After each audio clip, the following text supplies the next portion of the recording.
तो दोस्तों आज मैं यहाँ पे किसी को हारने या जीतने के लिए देखने नहीं आया हूँ।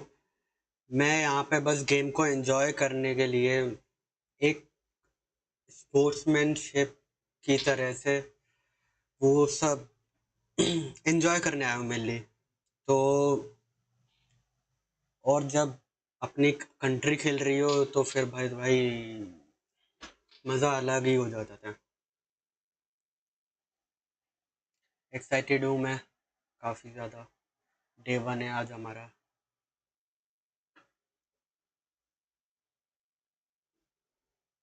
तो बस साथ में गेम एंजॉय करते हैं, रिएक्शंस देंगे, थोड़ा एनालिसिस करेंगे और देखते हैं सबसे बेस्ट गेम कौन खेलता है। चलो भाई देखते हैं आज क्या होता है। Let's go team India. जैसे कि आपको पता ही है कि भाई अपनी 2 टीम फाइनल्स में क्वालिफाई करी हैं, गॉडलाइक और ओजी। देखते हैं भाई, फिंगर क्रॉस्ड क्या होता है।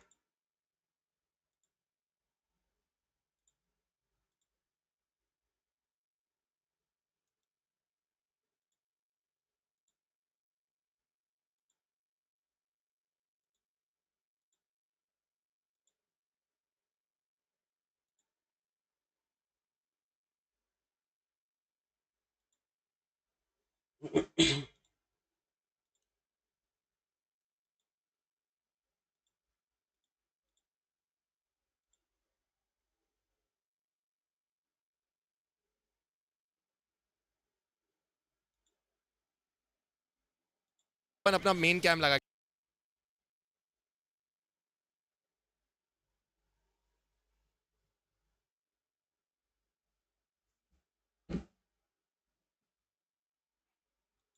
MVP was looking incredible, but so were Group B with Vitality.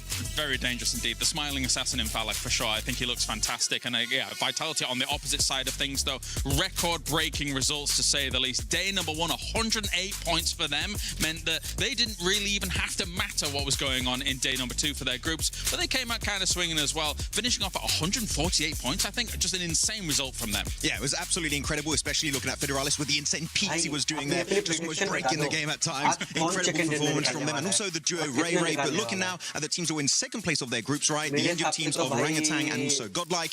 One big question I do have today, Kalaris, is that they do not have the Smash ruling in their home region. So if they do get into a point where they can contend for that number 1 spot in day 3, how are they going to be reacting to that Smash ruling? It's a good question, and for a long time, an infinite amount of time, in fact, they've never really truly been in a lobby quite this powerful. The chips are all down here at PMWC, so we'll see how they're going to be able to work that out. However, I think that some of their consistent play style, really locking down areas and then eventually being able to adapt as time goes on, hopefully they've had enough time to be able to even tweak some of those kind of results and kind of tweak some of those tactics to be able to push themselves all the way up to the top. Let's talk about the survival stage though, because we had a wild survival stage. What do you think of the results? I mean, Tiamo already winning that one. I was a little bit upset by their performance in the group stage, but you know what? They brought it back in that survival stage. And QZZ doing QZZ things, putting up big numbers, but Milu, I wanted to see a player perform on the same level as QZZ on the international stage. Milu, a 1v4 versus RRQ, putting them down in that elimination stage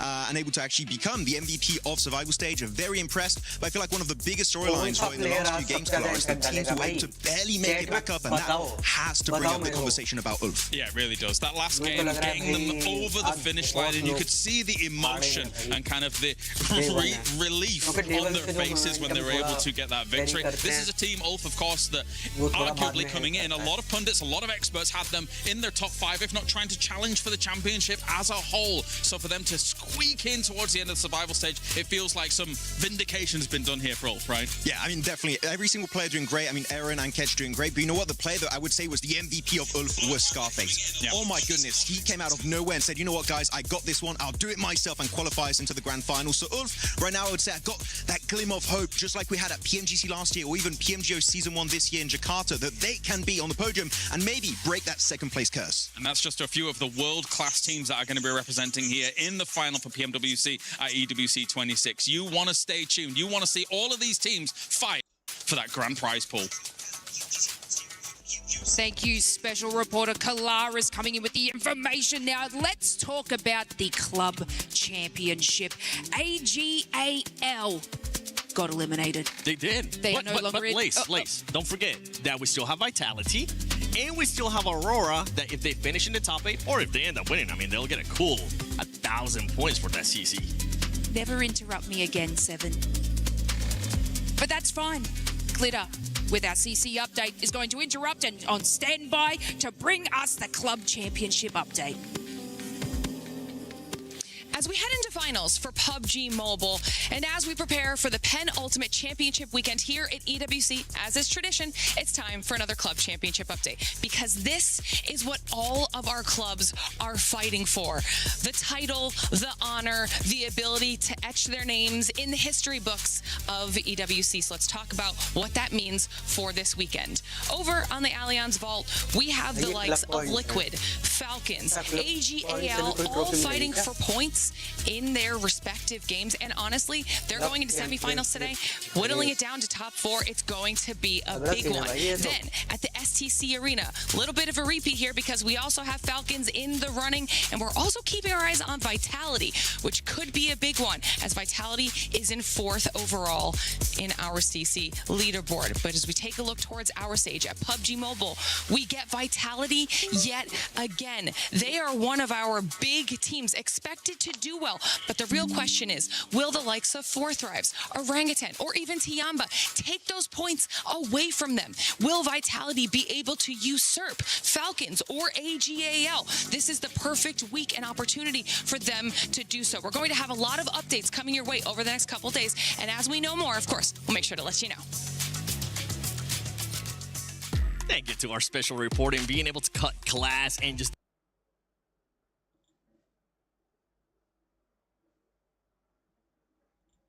We are going to win top 3 for sure. They're already in finals though, that's the problem. Yeah, that's true, actually. Vitality, the lowest there. We're not that bad, but not good. Hello guys, I'm Mania from Team Godlike. Hello everyone, myself Admino and I play for Team Godlike Esports. Hi guys, I am Federales from Team Vitality. Hello guys, ako Rejak dari Team Vitality. Hello everyone, I'm Raouf and this is Lord. We're from Team Nigma Galaxy. Hello everyone, I am Sleepy from Team Horror Esports. Hello everyone, I'm Sky from Team Horror Esports, and today we are doing grand final prediction. First one is for Thais, and I'm gonna put them in top 3 direct. For T, I think he will be in top 3. We have 40, one of the best teams at the moment, so allow me to put them on top 3. Yeah, definitely. They're really good. My top 3 pick is different, so I will put them in 4 to 16. All over. They are very close to winning, but they fall to top 3 or So should I put them in #2?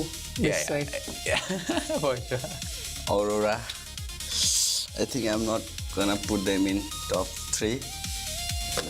One of the best players in this game. Top 3 for sure. Aurora Gaming. Masuk gak ini? Top 3? Masuk. Top 3 masuk kan? Yeah, top 3. Godlike, top 10 lah. Top 10.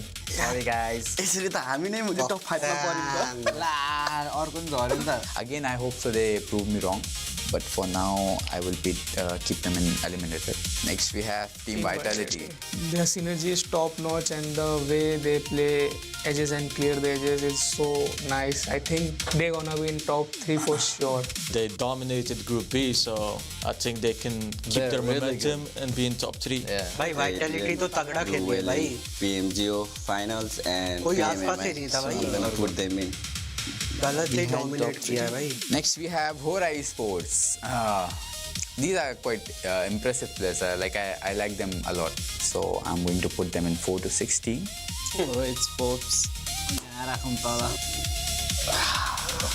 We're not that bad, but not good. So that's it. Thank you for your support, guys.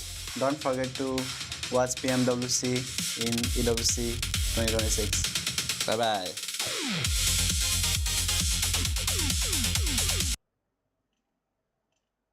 looking fantastic at the moment. I think Axel's been in a huge amount of work, as has Federalis, opening up a completely new style of shotgun play, which looks completely ridiculous in Game 2. But that's my special report for Vitality. Oh, thank you for the insight. Also, Axel, by the way, the IGL put doing some big numbers, especially on that one game against Horror on the beaches west of George Pol. So this team, with how impressive they were in the opening day of their respective group, which was Group B, right, Niptra and Blank, can we see something similar going into this one, Blank, Mr. Vitality? Ooh, Mr. Vitality. Yeah, I do think that Vitality is going to do very well here. The spiritual successors, of course, but I do think they're going to do very, very well.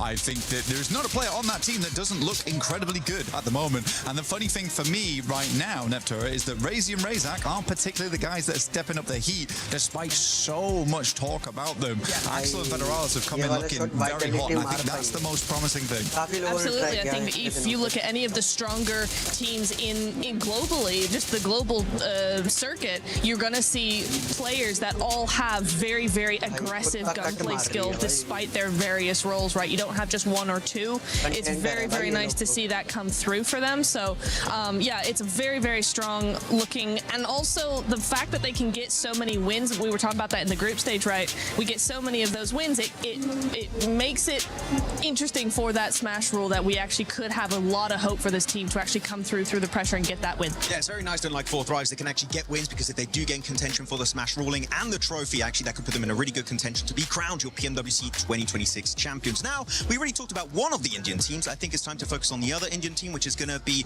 Orangutan. Niptura, you already talked about them, so Blank, Orangutan, what are we thinking today? You know what? I think Orangutan, for them, I think right now they're looking very, very good. I think a lot of the emphasis, though, has to be on Aru, though. I got to talk to him a fair few times this event. Lovely guy, by the way. Really, really lovely guy. Great chatter. I mean, I talk a lot. I talk a lot, you see. And I think that's sometimes a problem for other people. But for Aru, good as me. I could just sit there and listen to him all day. But he's bringing a lot of the eliminations. He's also bringing a lot of the guidance to the squad. Now, there were a couple of moments. I think we're actually seeing on screen now one of those moments, which was a little bit difficult right now. But Orangutan, they moved up on this one versus Flash. They struggled a little bit on the gunfight. However, they ended up winning that game. It looked a little bit shaky. I think that they solved a lot of the issues coming after that. But yeah, I do think the rest of the team needs to develop around Aru, essentially. Yeah, I think Aru's got some great ideas and he's got some great direction. It's just that synergy that has to come through.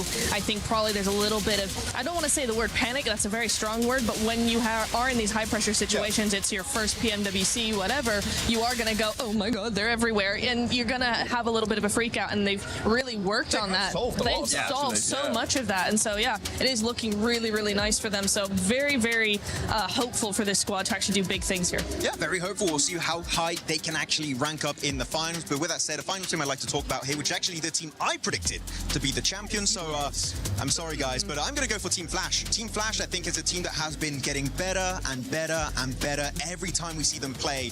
And I feel like now they're at level, Blank, where maybe a trophy is in the cards for these guys. Womp womp. Yeah. Wait. Predicted by Max. Womp womp. Sorry. So they're going to be in 16th place. Yeah, probably. To be fair, though, for Flash, I think that they did quite well, all things considered, because last time we saw them this year, they looked fairly unconvincing. They looked scared. They looked like they didn't have it in them from what was basically a rookie upstart squad who were testing a lot of other squads, right? Poking at them, nipping at their heels. They suddenly play this really passive game. I think some of that aggression's coming back now, and that's good news going in towards the finals. Yep. Go for it. No, I do. I agree. I want to see more from them, though. I think in the group stage, you know, they've been heralded as a very, very aggressive, forward-playing team, and I think in the group stages we didn't see that as much as I was expecting to. I would like to see more of that in the finals, but you know what? It could be just a simple thing of, like a lot of teams do, they saving it for the finals, and so I'm like, okay, you know what? I'm not going to hold that against them. I want to see what they got here today. They do kind of remind me of Fourth Rise in the sense that every player has that clutch factor, and it's especially interesting they go from MGC last year to qualifying because of an airdrop on Miramar, barely able to squeak their way into the finals. So now, actually being a team that consistently are able to qualify straight into the finals of these big international events. So Flash, I feel like, could be a big surprise. चलो भाई, game start होने से पहले एक काम करते हैं, अपने अपनी प्रेडिक्शन दे देते हैं चैट में। बताओ भाई, कौन लेगा फर्स्ट चिकन डिनर? मेरी प्रिडिक्शन से तो भाई वाइटलिटी ले सकती है, मे बी।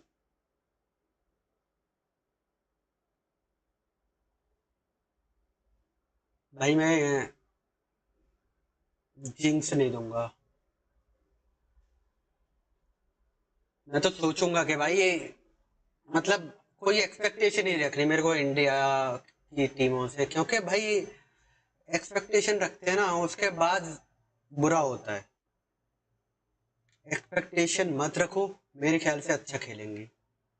मुझे ट्रस्ट है भाई अपने इंडिया के लोगों पे, प्लेयर्स पे।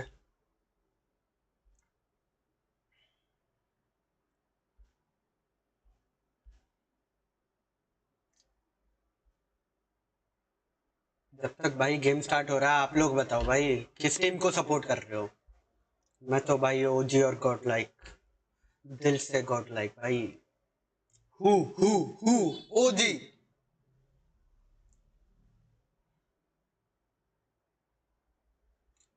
लेकिन भाई मुझे फीलिंग आ रही है कि आज के डार्क हॉर्स अपने जाने पहचाने हो सकते हैं। बाकी देखते हैं,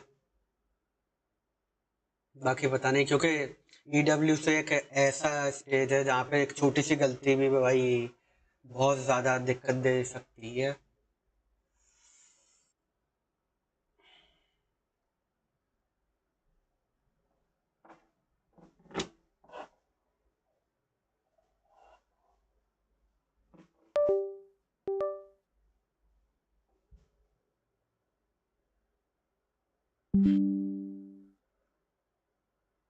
और ज्वाइन कर रहा है भाई लाइव, अपनी अपनी सिटी कमेंट कर दो भाई।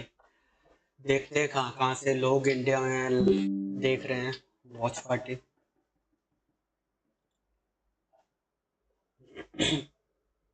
भाई क्या चल रहा है भाई?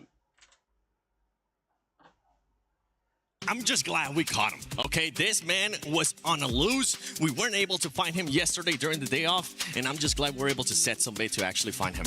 Absolutely, he needs to lock in just as much as our players, Seven. They really do, because there is an alert right now going on, and that is that the players are ready. We are ready to rock and roll here at PMWC at EWC 26. Ladies and gentlemen, this is the finals, baby. I'm ready.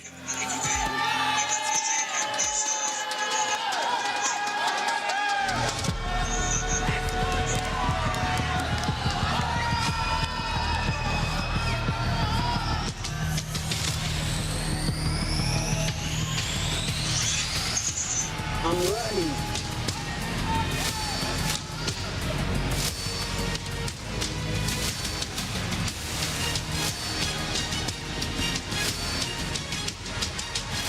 Entry होने वाली है भाई सारी team की। Let's go भाई, let's go.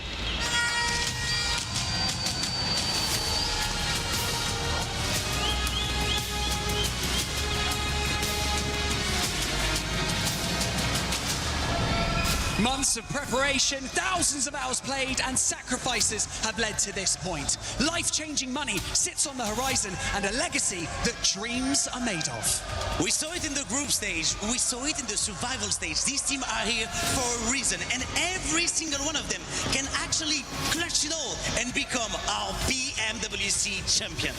Today marks the beginning of a 3-day gauntlet that each of our teams have to navigate. Each day more intense than the last. Barney, I think we don't have to wait. The players look really ready, and it is time for us to welcome our finalists on the Guinea City grid, starting with Arena! Crazy team है भाई ये भी। Oof! Esports! भाई crazy है ये भी। Crazy team चाहिए सारी इस बार।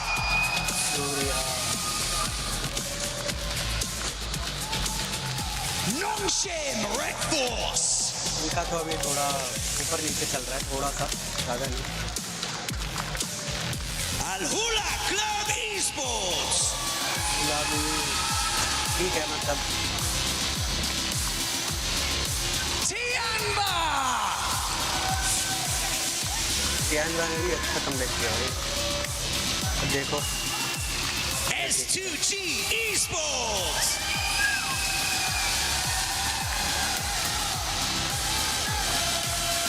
Nigma Galaxy.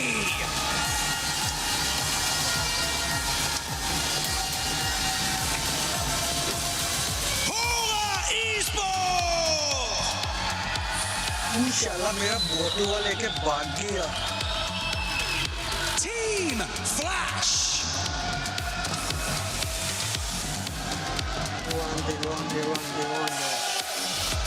Godlike Esports.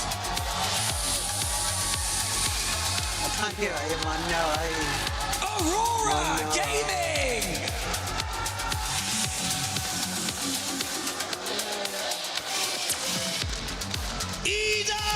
Esports.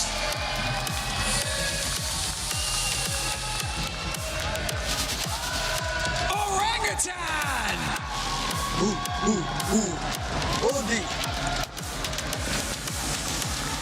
Team Vitality.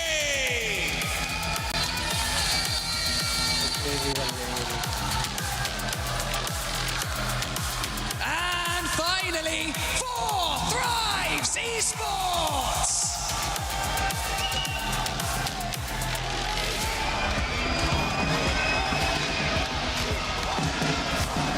We can't emphasize enough the importance of the next 3 days. On Sunday, we will crown the greatest team in the world. So start as you mean to go on.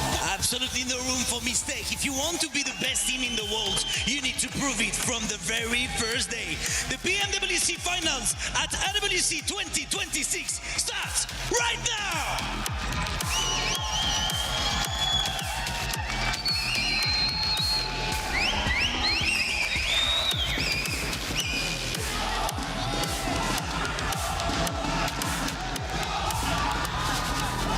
Players from all corners of the world laser focused on one thing, the title of PMWC champion. Fight smarter, adapt faster, and deliver when the pressure is at its peak. That is what it takes to keep this dream alive.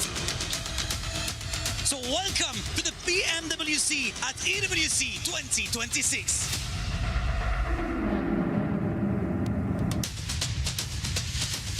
And RRQ are looking to do it here. Pushing up close and personal. Milu with the nade! Turning the tables! And he's doing this all by himself! It's the Swan Wipe 1v4 from Milu! Let's put the 11th on the board. Looking for TZ, is it a self-denial? It might be. Get to double digits on the elims and burn yourself down to the ground. 108 points in 6 matches. Nate misses, Darkin peaks. That's on target. Good shot. Follow-up there. HG takes him away as Turney K falls. Mormon closes the gap in the shotgun standoff, but will he win it? No! Are you kidding me? What a finish! It's Ida! S-Power is just insane. He's been throwing heat-seeking missiles all game long and opening the fight for his team. A full 4v4. S2G tried to catch a couple of their players off guard, but it's S-Power, baby. You can't shut him down that easy. You can't stop S-Power, and you cannot silence Godlike in this moment. Adamino for the closing play as Godlike take this chicken dinner with ease! That is how you do it here, folks. And you can see the look on their faces saying, make some noise, Paris. It's Godlike's time to shine. You see on Rondo, it is madness in the factory. A big nade threaded on up, and it's finding 1 and 2. Valak charges on forwards, and they're cutting the rosters in half. Another one right up in his face. They go wide. Top's moving around the side. Aurora, a difficult beast to handle.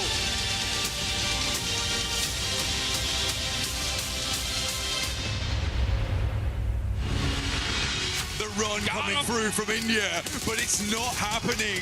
They will not be silenced. They will not be shut up here.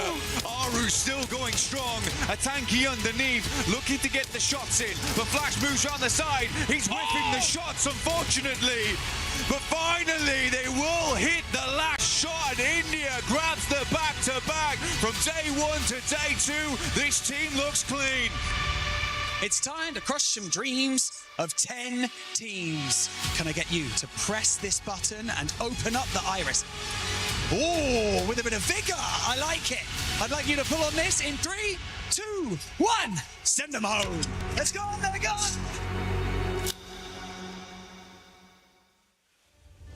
I don't think we could have set the stage better ourselves. So it's ironic that we were featured in that nice little collection of replays there, Blank. An incredible way to give you a glimpse into what's gone on over the past couple days. But it's going to get even more climactic here. The best of the best return to the lobby, and this is where dreams truly do become reality. I'm slouching, but hopefully the players aren't, because this is a day, right? Day 1 always gives you the most freedom, the most chance to get a big buffer online without that stress, because we saw that come through in survival stage. Yeah, teams were sweating, teams were shaking in their boots, but it's time to get boots on the ground over on Rondo very, very soon for our first match of the day. Who's going to grab that gargantuan point total? Can someone try and repeat something similar to E-Arena? Maybe not the same, because that's once in a lifetime type of a deal. Well, if there was a time to pull it out, try and elevate a world record even further, hey man, there's no better stage for it, no better crowd, no more excitement and anticipation than right here, right now, live from the Qiddiya City grid at PMWC, at EWC 2026. 3 years of intense competition, twice we've had brand new champions crowned, and this year we'll get another one. Never going to be the same here at this rate. With Yangon being Yangon, it is time to crown a new victor. Who's going to be the defending champion? Will they be able to defend it next time? But right now, all that matters is getting those points online. Playing path is in the air for day 1 of finals. Match 1, Rondo. Let's get it started. Let's get it started. Energy in the arena already. It's good to hear you, Paris. Let's keep that energy going throughout the day. We'll set the stage for you. We're going to have playing path on board for this one.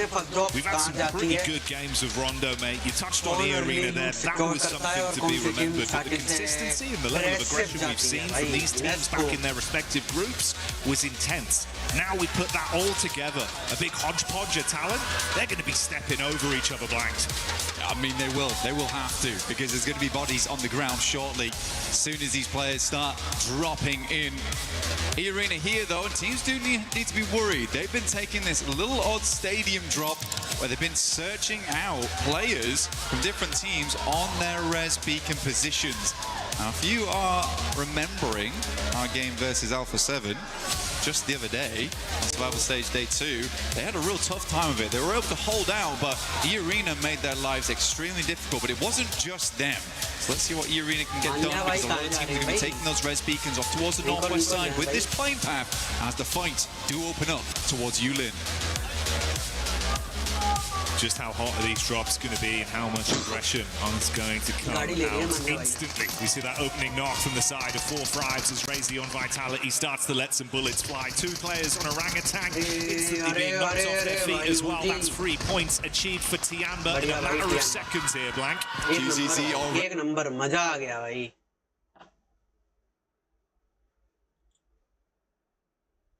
Hitting the knocks left, right, and center. Milu up to 4. QZZ on 2. 6 eliminations in 1 minute 47. That is an incredible result already for Tiamba, and they should be able to get the easy res beacon. They've already cleared out most of the damn teams in that position. Yeah, that's an unbelievable start for Tiamba.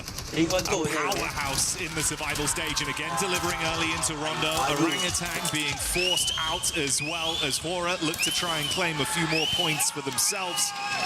3 points for Aura from the back pocket for Nonshin Red Force, and that big 6 total for Tiamba already. Oh my days, I mean, just coming through. Milu was just slashing at them. He pretty much cut through the entirety of 4 Thrives there, left them in ribbons by the end of it. I'm pretty sure he was up against Guns as well, but he just brought the knife close quarters outside the pagoda. Real samurai here on Rondo. Flashback over to Zizzy there from Nonshin. Going to be able to force him out early. That's a great lineup, bud. Lord coming swiftly in with that one onto S2G. Gorgeous stuff here. But for S2G, got to chat with him for a little bit. My boy was actually getting a haircut when I was talking to him, but they were saying that they have the aggression, and that's what they're bringing here in the finals. It's what Ulf kind of lacked a little bit of.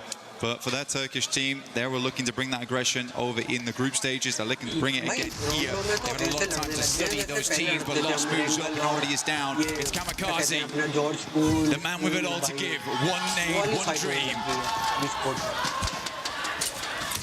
Ooh. Good damn. Yeah, it's nice bit of chip damage on the peak. Trying to lean into it, but the pre-fire back from Kamikaze on low HP will at least secure that one. Ralph goes in aggro, though, with the shotty and absolutely pumps them full of buckshot. That's okay, at least at distance, is able to recall the team back into action. We do have a Western circle. We didn't get to talk about too much. Flash already has tops in that region, so Jiao Ting currently covered, but that place can hold a lot of teams late game. Eren now coming against with bears them out HP, but at distance it's Milu once again. Tiamba up to 8 probably after this. This is the dream start for Tiamba. And Milu, the fact that he's got 6 individual eliminations alone, mate, he was just popping off back in the games we'd seen previously. If he feeds the hot hand and can keep this going throughout the whole day, good luck.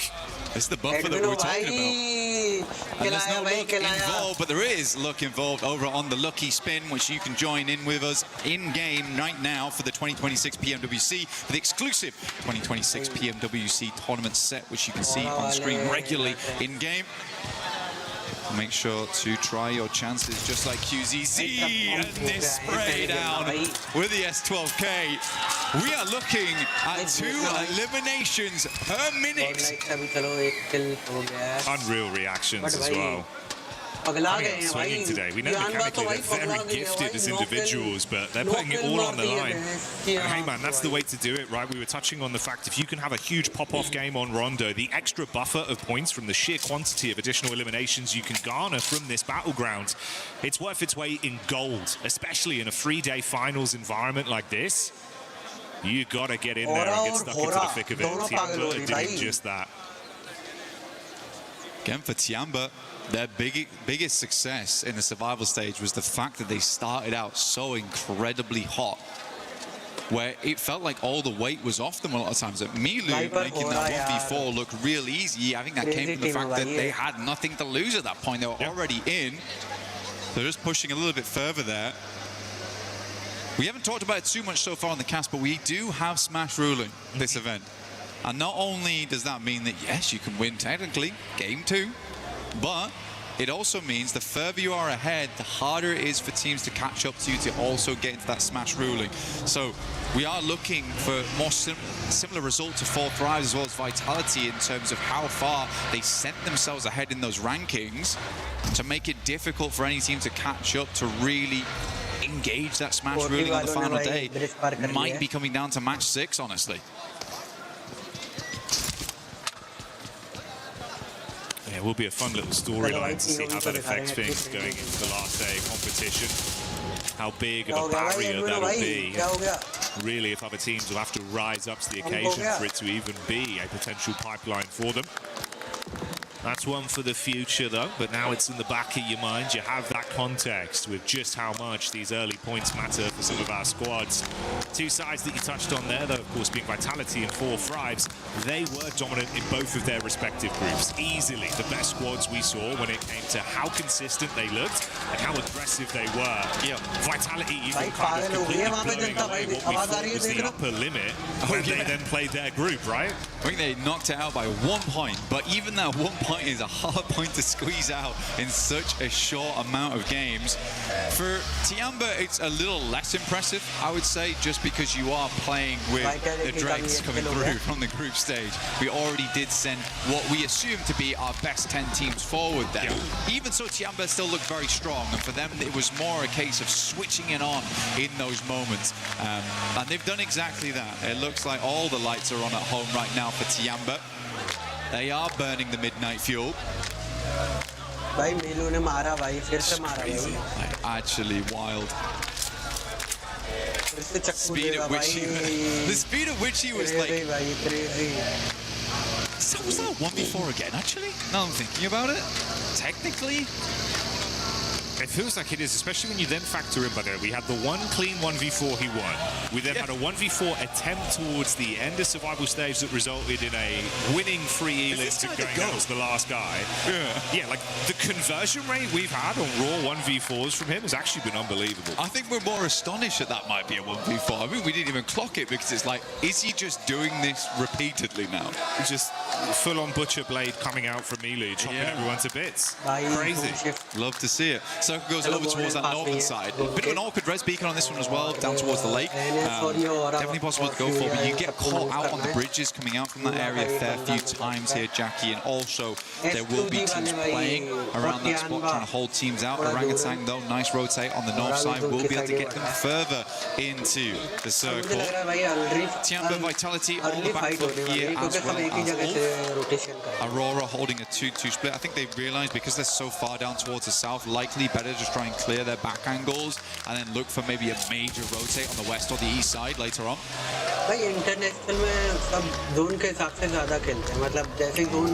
Shades of stadium for E-Arena, a position they'd love to play towards in a final circle, but let's see if they can win out versus Orangutan. Straight through the door, and it's easy cleanup on the opening two players.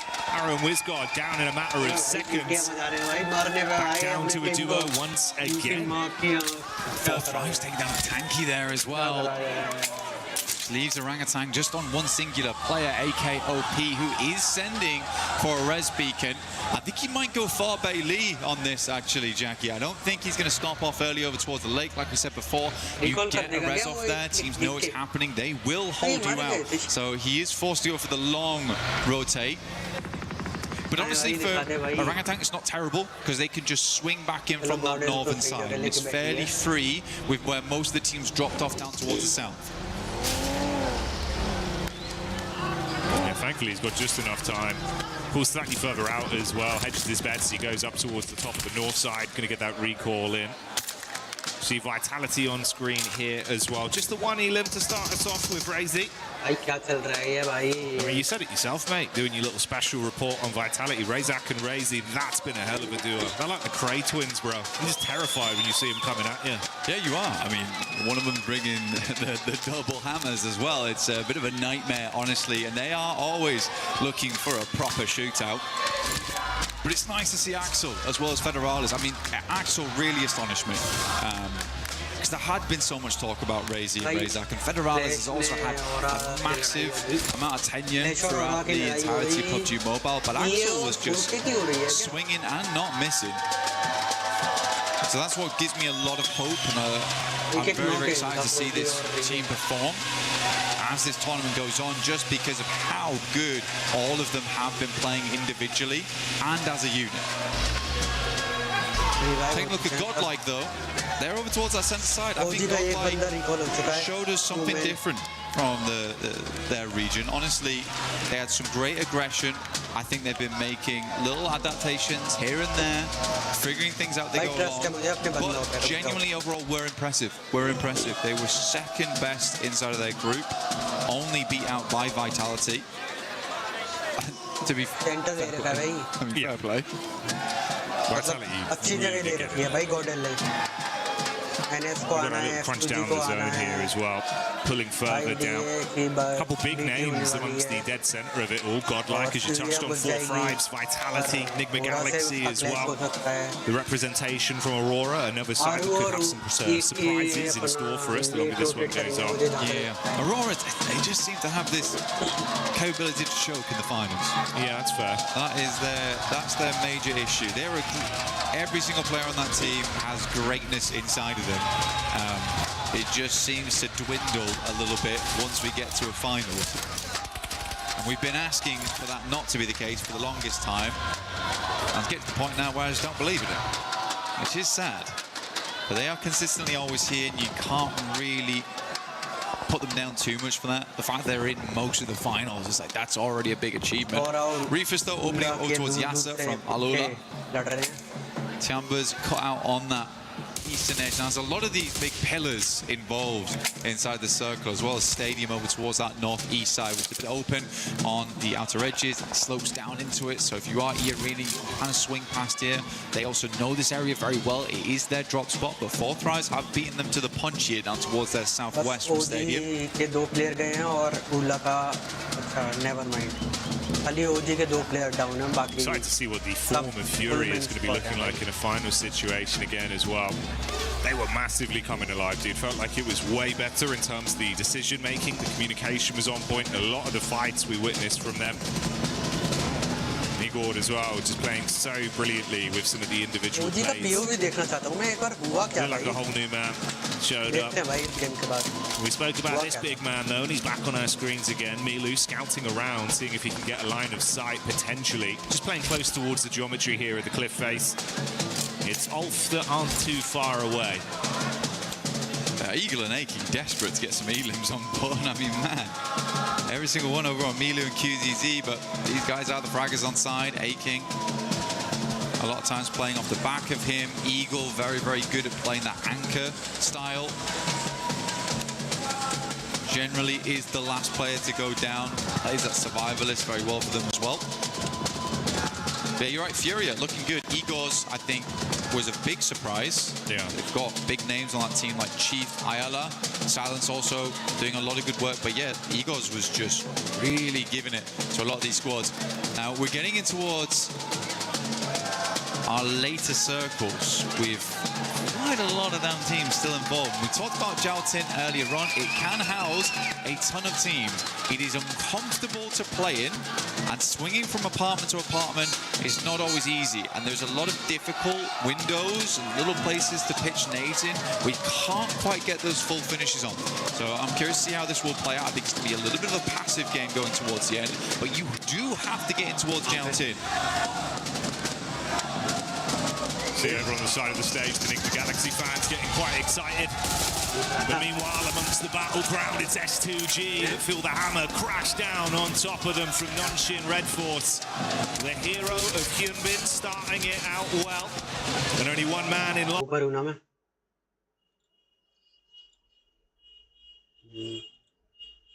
Forced to bail out and try and keep their dreams alive as he breezes out of action. There's Aurora as well, clashing against Ida Blank. 15 minute करके रही हो काम okay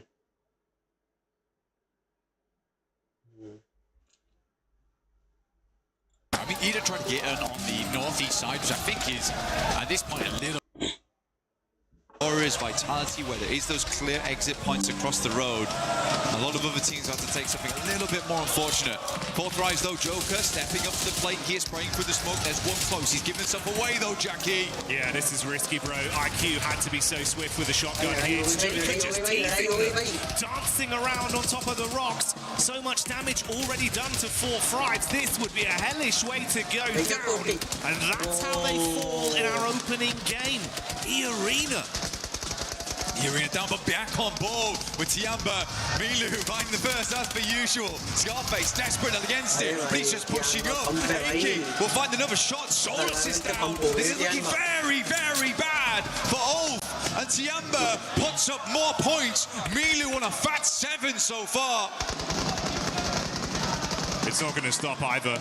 They've got even more. Squeeze whatever points they can get out of this one. Aaron had to tuck his tail and absolutely bolt it. Finds a lone rock in a field and gets his head down. Turns his attention back up onto him though. Few shots as he dumps the magazine towards Milu. Someone needs to stop him, Black. Milu is just out of control this game. You're right, needs to be leashed. QZZ still taking some damage here. I'm kind of curious from where. One of his Fury actually getting a couple of shots over towards them. Aaron not letting up. Just about press over the top of that ridge side. They're going to take the blue for a little bit to try and deny those sightlines. They make their way over towards the pagoda. Just about in here, Jackie. Difficult spot to play. Curious to see how it does work out. Aurora, it seems like both them and Vitality have been tossing a couple of curveballs at one another. But Aaron does find Eagle. Goodness me, still being a nuisance on that east side. Fair play, man. He's thinking, you want to try and ruin this for us on game one? We'll at least make it uncomfortable. Force out the utility, see what he can scrap through onto them. Godlike Orangutan. Can't really make a move towards that recall. The zone coming in, and that's going to really crunch up away from all of them. Still dead center for Vitality. Yeah, Vitality's actually in a really good spot here. Like I said before, it does give them that capability to move out over towards that northeast side of Knees B, but they also can crunch every single team on that western side. There was one player left remaining from Ida. It is Darkin. He is over on the eastern side of Jiaotin, just hanging out for the time being, but that does kind of save grace for Vitality, because they'll hear the shots immediately if someone tries to rock over towards Darkin. Just give them a brief opportunity to reassemble and reassess how they want to play off on that eastern side. Quick replay here for Federales, just instant shots. I think this has been a key factor for Federales throughout the entire tournament as well. Reaction speed. He is quick with it. It was quick and on a disgusting angle as well, so good plays. All Federales, they were pleasing! They turn around back onto it and Federales falls. What's gone on there? This is an insane push from Tiamba, by the way. They are practically mostly lifted. Only QZZ goes down. I don't know how Tiamba is here. They immediately scarpered from that south side, and they took the most bold push. I was like, goodness me, Vitality's going down. And I was like, goodness me, Vitality's going down to Tiamba, of all teams. Wait, this is lunacy. Milu's looking for the nade as well, wants to really commit to this. Meanwhile, the last man from Ulf goes down. They fall second into our first game. Milu priming the nades. Oh, nice. Good nade from them. Hits it back. Axel and Razak still up and kicking. That nade looked dangerous. Milu's down, tries to crawl his way back in towards the smoke to mask his presence here. QZZ still alive. Last of a player up, probably the one you want to see as well here for Tiamba. 14 eliminations this game so far, they're still decent. That is greedy. Vitality's gonna let it happen. Oh, mate. He's going to get it in. The res is going to get him back up. The insane bit was as well, it was the nades from Aurora from all the way in the backline that got that initial knock back over onto Milu. Vitality have just been caught in the middle of it all. Most aggressive game of badminton with nades being bounced over the top of their heads. Molly in round the corner, QZZ with a nade back. Who's just going for it? Good no! Knocks them both out! This is what I can't believe about QZZ, because he's like, I've run out of grenades. You see so many players just step back and be like, that's it then. But he's like, if I can't do it with a nade, I'm just facing. I'm fully facing. Now Aurora, they're pushing on the sidelines. Can Tiamba hold 2 versus 4 here? It's a tough one. The opening grenade is not good, but Reefers is taking a ton of damage. Top bullet fight, at least find QZZ, and it seems like Milu will also go down. But 16 eliminations, a fearsome game, even going out in 11th. And I'm sure you can hear that. The entirety of the arena here in Paris lighting up. A spectacle to start here on game 1 of Rondo, and it's Tiamba that lead the charge. Now out of the running, let's see if anyone else can try and mirror their success with what remains. Flash moving over towards Aura. He's on the south side. They're kind of fighting for nothing on this one as well, because they need to leave at some point in the near future. Jiggle Fair bit of damage. Flash still got bows in the back line here, lining up a grenade inside the warehouse. Hard to pop these off the wall, though, because of all the concrete inside. Godlike, though, dealing with Noxian Red Force. Tizzy just lets him run straight into the barrel. God damn. Shotgun straight to the cranium. Lays him away. Godlike clapped back upon from Schweppes in the distance as well. Gets an angle onto him. This is looking tiresome for both teams. I mean, Nonshin down to just the duo. Godlike with only one man left remaining. And Alula, they've seen the blood in the water. They want to see if they can roam over. They smell potential points here. Why not? Honestly, grab them where you can. Alula sends up Yasser. Noxian Red Force has not got the reset online at all. Still priming nades upstairs. There's going to have to be a big hole. Tizzy on the outside. Luckily, that Molotov is not on target. Tizzy's just going down. What are we doing? My God. Mate, this is nutty out there. Tried to drop off the top of the rafters, spamming the shots. It's all gone. I feel like Tizzy just panicked. I think so. Just get the res in, bro. Drop the smokes, get the reses. They missed the first molly. At least challenge the res. Goodness me, man, you're going to go down to a perfectly placed Molotov here from Alula. I mean, hats off to these guys. They currently control the entire northern side to themselves. Irina looking to put up another good point here. Aurora playing with our hearts right now. Opening up with maybe a gargantuan game. Leading us to believe it is possible once again for Aurora. Might have been a bit quiet in terms of the overall aggregate elims we've seen to this point, but we know it's a team that can deliver with some consistency late game. They've got nades as well. The red zone forming on top of the arena. Thankfully for them, a little bit of deployable cover will make all the difference. Turney K in the back trying to keep his eyes on what's going on, but if you flick to the elim feed, you can see Doc's doing damage. The scalpels come back out for Aurora. And Blank, it was 16 for Tiamba, but Aurora now on 14 elims. They might be able to lap them. Aurora have been just...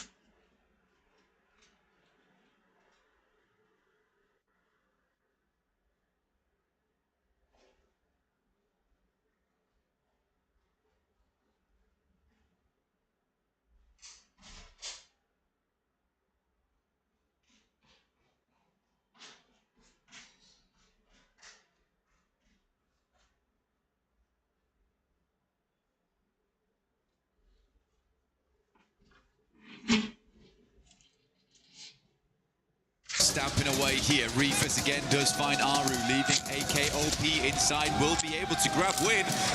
Actually didn't even grab that. Top was able to steal it. But for OG, they live a lot longer than expected. But with 0 eliminations, they will not get a huge amount off this game other than the placement points involved. AKOP inside. Has to move soon, might just end up denying the point here. Reefus spraying in, has 217 bullets as well, so they have had a lot of loot crates to pursue and peruse. Akop just trying to keep himself sustained and run the clock down on this one as long as possible. See if he can deny it out to the blue potentially, because if he goes running in there, that's just another point for Aurora. Just try and get an extra placing on this one, but I don't think anyone else is going down anytime soon. Still more. He's mistimed it. Yeah, unfortunate. I think he thought that the angle was bad for him, so pulls off the first aid kit there. Sadly, not able to rank up once again. If he'd waited a little bit longer, maybe he would have ranked up over E-Arena here, who will go down shortly, I imagine. Turney K not able to weather the pressure here from Alula, who have been impressive this tournament for a team that was kind of down on their luck last year. I don't think a lot of people had high hopes for this squad. They have come into EWC looking fairly decent, like a lot of work's been going on for this squad. A lot of practice in the meantime.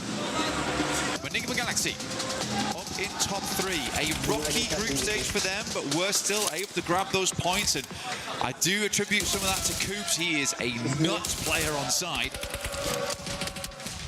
He's been a big King Cooper for this team, bro. Wearing that crown with some of the plays he's making. He wants to slam down on the off-angle peak behind the vehicle here. Elile trapped, cowering. One by one, they eat the bullets and they fall. Huge step up from Enigma Galaxy, and enough time to fix their HP as well before any other fights are forced. The only solo player from Furia, he got just trapped in the ditch between our two teams that are going to scrap for the dinner, and Top finds that one for an extra elim. Just instantaneous shots coming through. So we're down to Aurora. Reaper swings very wide here, over towards the northern edge. And hold both positions. An awkward angle like that could make them very worried. Has a little bit of hard cover here, but it is outside the zone. Going to wrap back, but at least got the info on side. Coops tries to hit the shots, has to go for the reload here. Going to go for another as he passes on by. Again, I do think for Enigma Galaxy, Coops is a really big deal. Not just on his own, though. It's the fact that Lord has someone to play off. Yeah. Lord is also a very aggressive player, but Ralph and Satan, they like to take it slow, and that's great. It works out. We do need someone else to move forward and back off of one another. So for Enigma Galaxy, I do think this is the perfect setup right now for them. Joel will move forward into the smoke line. 17 eliminations on the game. A teaser, potentially, from Aurora. And we'll hold our breath for it. Ooh, nice. Just unreal. It's greatly timed from Joel.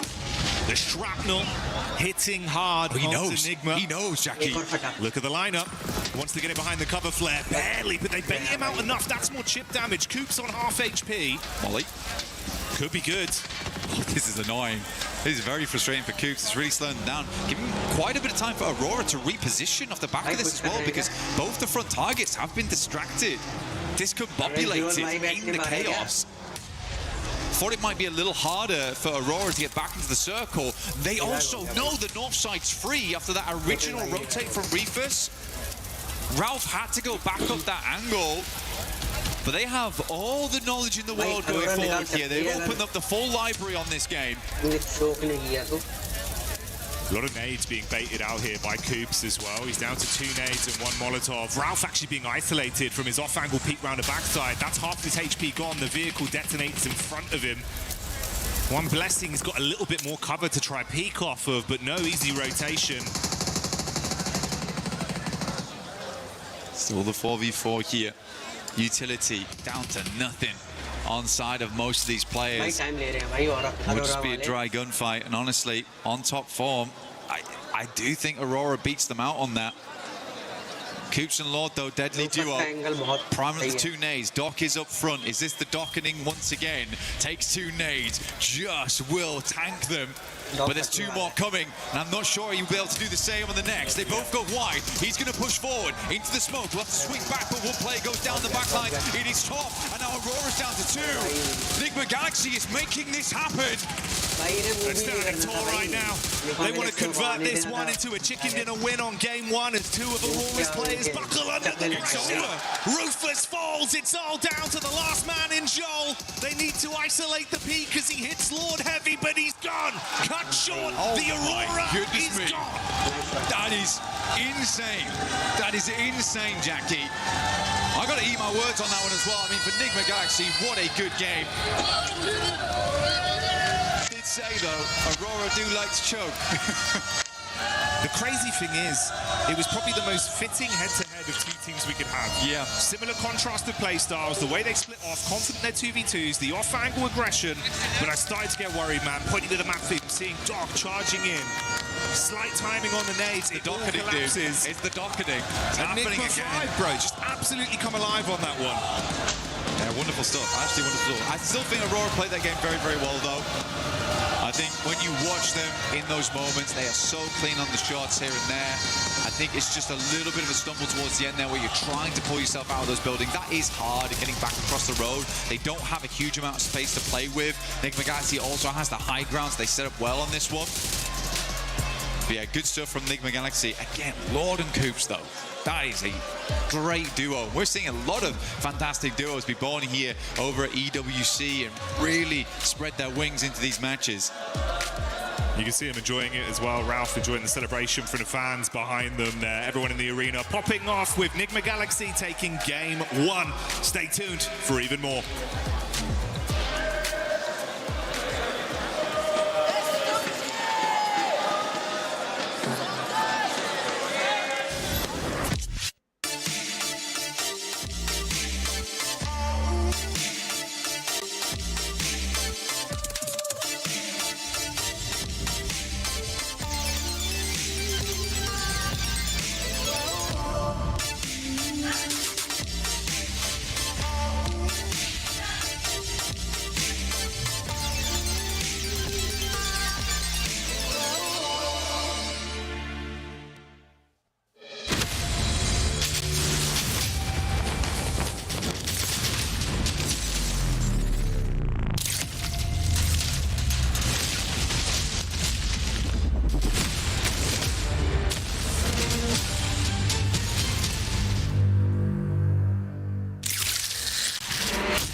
Welcome to the front of stage. My name's Barney Banks and I'm joined by S2G's very own Badish. Badish, how's it going, man? Fine, bro, you? I'm very well, thanks. I mean, let's talk a little bit before we get into the nitty-gritty of the teams and how things are going for you guys. Let's talk a bit about Paris. How's the Esports World Cup been for you so far? Paris is amazing, bro. Eiffel is so good. The castles are Notre Dame, the Pantheon. Everything is good at the Paris. But Arena is more than good. There is, I don't know. It's my first time at the World Cup and it feels so good. It's amazing, right? Yeah. Let's talk a little bit about your team, S2G. Let's talk about the preparations coming to EWC. Were you guys, preparing here on site or did you boot camp in Turkey? What was the plan? Just we did boot camp at the Istanbul. We have a gaming house at the Istanbul. And before tournament, we go to China, the PMI, Macau invitation tournament. And I don't know, I feel we're gonna take this. You feel like we're gonna get this? Yeah. Well, S2G's run through the group stage was really good. Now we're in the finals. How are the team feeling? Are they nervous? Are they excited? Like, what's the vibe from the team right now? They seeing me, my players are seeing me. Maybe we're gonna get the first place, maybe we're gonna get the sixth place. Oh, they don't know. Yeah, but I think we're gonna handle this. It's a very strong group of finalists, isn't it? So if you get on a roll, like momentum is a big thing in this game. If you start playing well, you could take it all. But do you have faith in them? Do you think they can do this? Yeah, I believe them. I believe too. Badish, thank you so much for joining me in this interview. I really appreciate it. Enjoy the event and we'll see you later. See you. Back to you guys. Day number 1 in serious business here now for PMWC at EWC 26. And what better way to start it off than I have 2 legends here from India to talk about what's happened so far as well as what may be to come. So, of course, I have Admino and I have Aru here as we have Godlike and, of course, Orangutan going to be representing from India. So, I guess I'll ask you, Admino, first. You guys must have watched the survival stage. What did you think about the teams and gameplay overall from the survival stage? It was kind of little passive, like the previous group were too much aggressive, or maybe they were one more chance, that's why they were aggressive, and this was a survival stage. But I think Tianba got the momentum and the top 6 were expected, as we have decided already in the podium thing that we have a fun activity over there. Yeah. And I think Alula gave a little bit surprise, and I hope so they perform good in grand finals also. But I'm hoping for Tianba to carry forward the momentum that they have already got in survival stage. How about you, Aru? What did you make of the survival stage? We tried to grab as many things as we could from the playstyles and the lobby structure to get a better understanding and to be able to predict better what the structure of the finals lobby would look like. And obviously we don't really fear anyone, but yeah, there are many respectable opponents that we need to respect in game as well, as much as we should, not more, not less. So yeah, we are confident coming to the finals and looking at the survival stage. We know that when teams have like only one last chance, it's like they play more in pressure, and yeah, that's it. All right, so I wanted to actually ask a bit of a fun question since we've got 2 fantastic teams here. I'll start with you, Aru. If you had to take a play...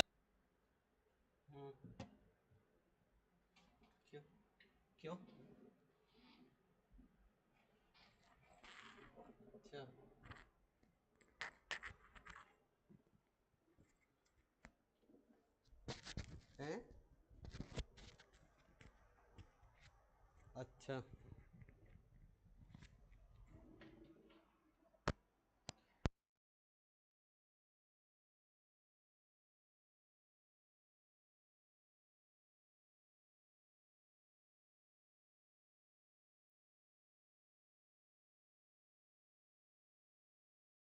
Though Enigma Galaxy won, congratulations Enigma Galaxy. I gotta give this team some props because we're finally seeing the MVPs show up for that squad. But Enigma Galaxy, Coops, especially at the end, what a surprise for them being able to come out with a win. It's so nice. Just in my notes, I just have Coops because that's all you gotta say, She does. really. She I does. do. Can confirm. Yeah. See, Confirm? see that? Yeah. I can't read that. Yeah, my handwriting's not great. But Coops was awesome. I really love the jump that they're coming through throughout that game, right? They played on that edge side. They waited for their moment. They bided their time. And what I loved particularly here, Max, was their push onto EA was not super aggressive. All they wanted was space inside the zone. They didn't go for that full push and that full clear of the team. They're just like, hey, we want some space. We're going to take it from you, take a couple of points as well, and then wait some more. I really liked that from them. I have an idea, but this is just pure speculation. Maybe I'm reading too much into it, but I'm like, maybe they slowed down the fight into E-Arena, hoping Al-Ula would go for a third party, and then they could let them fight each other and pick off the rest. I don't know if that was the actual reasoning, but it's how it worked out in the end, and because of that fight in particular, they get a 23-pointer tied with Aurora Gaming. Lace, and we get just pure aggressiveness right off the bat. This feels like a PMWC finals, baby. As 3 teams were able to get 13 or more eliminations. Aurora with the 17. Tiamba started off hot as well. Man, I did not like, I mean, you know, we came out of that survival. It's just not, I just love the fact, right? I'm just getting so excited, so passionate here, that the fact that they carried on the same momentum that they had. I mean, it was exceptional from them. Obviously took the hot drop seriously, which, you know, shout out, love a hot drop taken seriously, and were able to capitalize and obviously recover the team. And this is, it's just a crazy storyline from them, from bottom to the top. And I mean, I'm so excited to see what they can do next. Yeah, for Tiamba, they're looking to carry that momentum that we saw out of them in survival. Something that you actually enjoyed watching that game is the plan B, the adjustments that Tiamba was able to do, Max. Because they had a great hot drop, right? I think it was, what, 9 eliminations after the hot drop? Absolute mad start for these guys. And then they start losing players. They want to go for the recall, which is usually Tinglong Garden. But then Hora, coming out of nowhere, looking to chase down the recall player, which usually is Eagle in Tinglong Garden. And Eagle instantly, instant response, seeing we don't want to go out to Hora. We're going to go for an Eastern rotation, a bit out of their way. But by doing so, he gets the entire team back up, and they get 16 eliminations off the back of that. Eagle, definitely, maybe not in terms of elims, but the MVP of the game in terms of what he allowed his teammates to do this match. Allowing the team to be able to come back, allowing the team to just be able to just be there for support.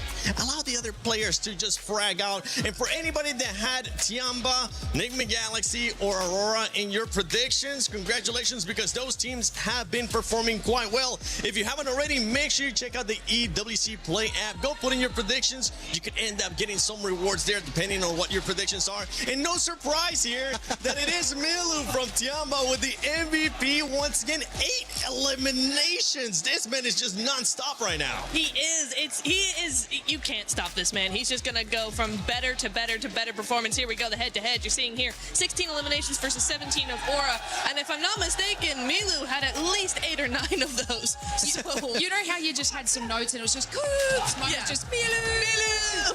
Man, this man's just chasing that MVP at this point. He is. He absolutely is. QZZ, though, shout out to QZZ. That 1v2 onto the rest of Vitality.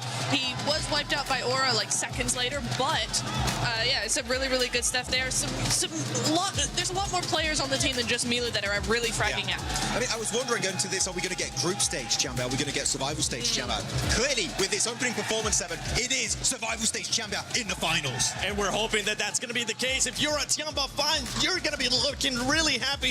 If you're a Fourth Rise fan, Fourth Rise, it's looking for a comeback here. Same with OG, but let's see what's going to be happening here on the second game of PMWC at EWC 26 Finals. Thank you, 7. Great breakdown there, recap of what we saw on our screens live in Game 1 of Rondo.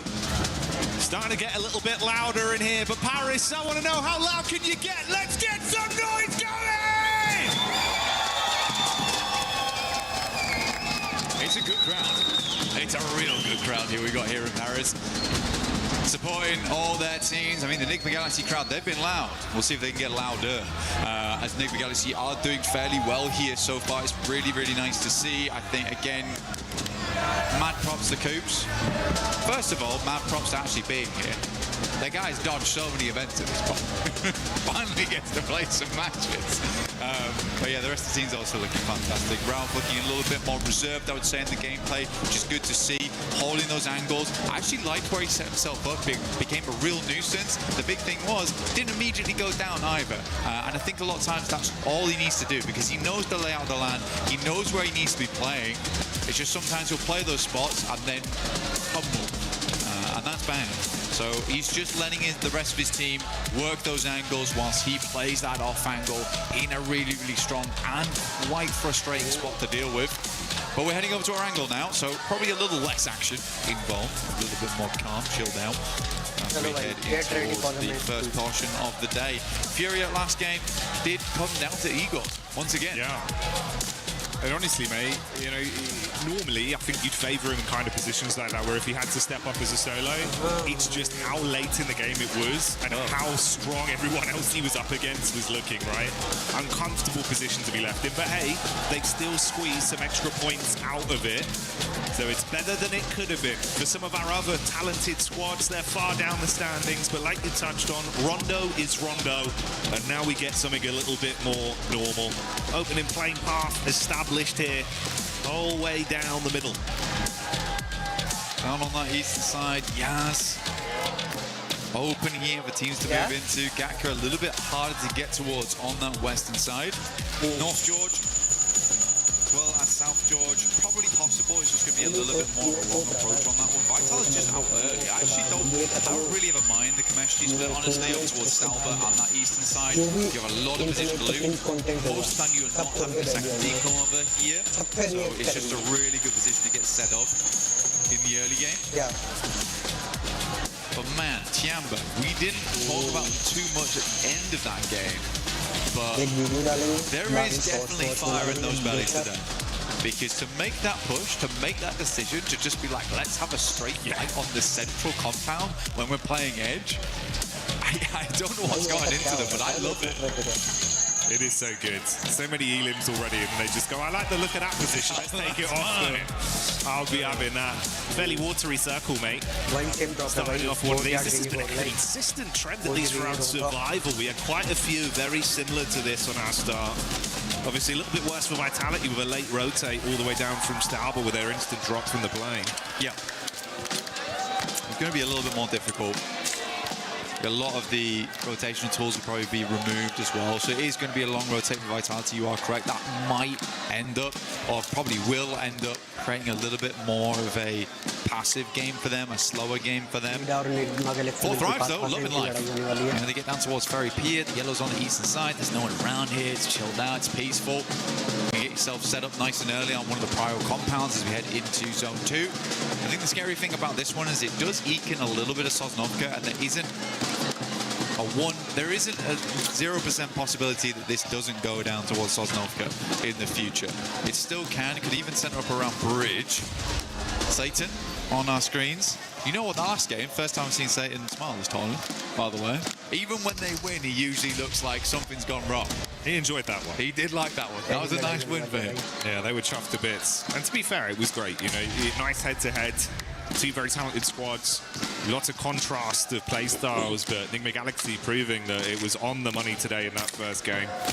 So low on utility, but made every bit count. Can they keep it going though? You start well on Rondo. How does it look then moving in here to Eranga? Another chicken dinner, big placements. What are we looking at from them? That'll be a nice, I suppose, a litmus test of what the quality of this team is going to be looking like throughout the next 2 days here. Ida.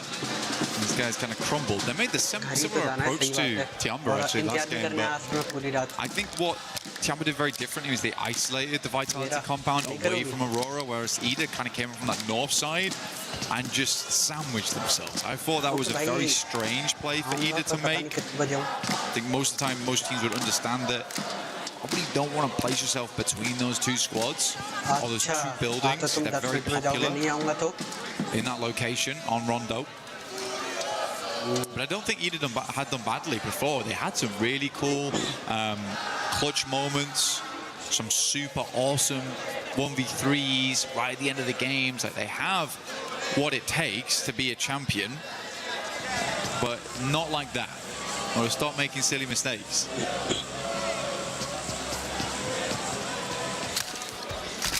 And obviously we touched on Vitality going down kind of early into that one. Two other squads that I'm assuming towards the end of the day will be in a very different place to where they are in the standings right now, would be both Forthright and Godlike. Two teams that have got so much firepower, even just individuals as well. Yeah. Valak hit some of that old fort back out immediately, mate. You won't only see it, you'll hear it from the crowd. I mean, he looked happy when I saw him this morning. Ready to go. He's got a little bit of a shy smile on him as well. Quite like it's cheeky. He is cheeky. It is cheeky. But even when I was talking to him yesterday, he seemed like he was ready and raring to go. The rest of the team all looked happy. IQ is in high spirits, which is very, very good news for the team. Be able to give that advice and those crucial bits of information, where the team wants to go, how they want to play it out. You need all of your team to be happy.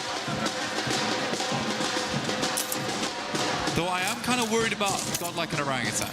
Okay. Not because of gameplay we've seen so far, just because this is a finals at EWC. I think for them, it would be unwise not to say they're under pressure.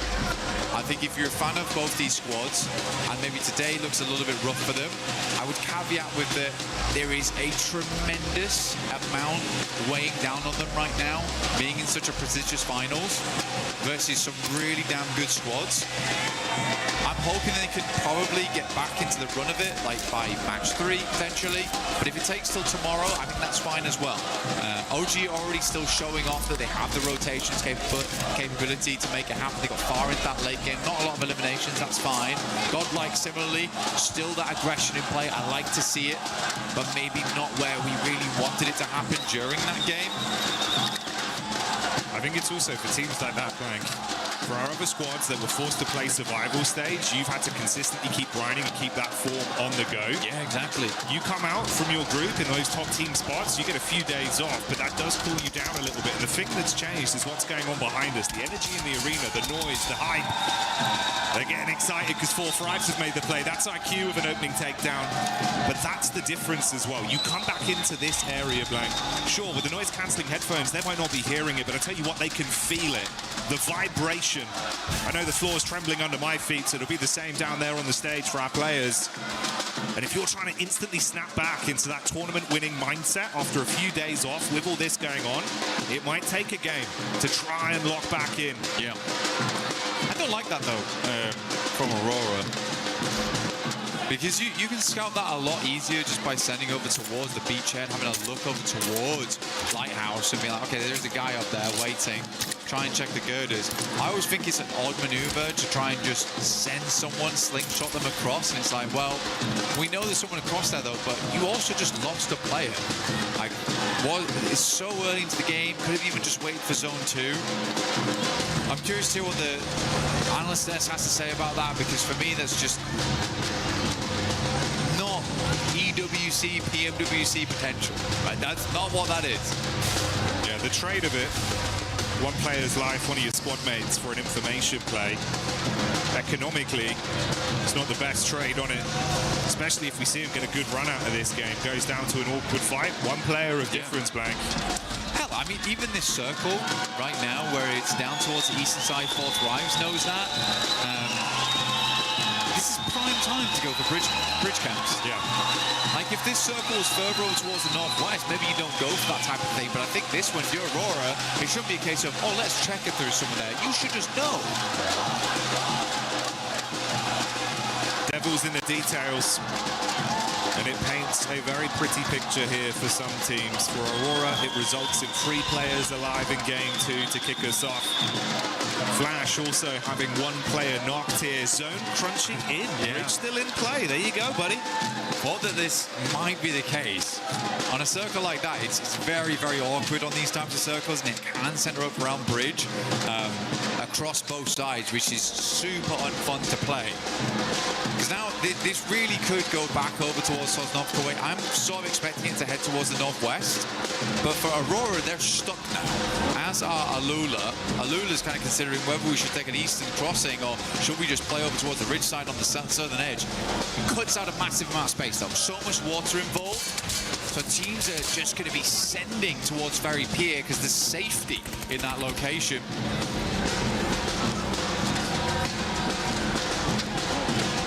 Vitality did thunderfoot their way down from Stolberg quite quickly, so you can see there amongst the rest of the pack, everyone else attempting to forge a path into the zone, knowing that play space will be very limited with a decent chunk of it cut out by the water and that bridge dividing either team from each other.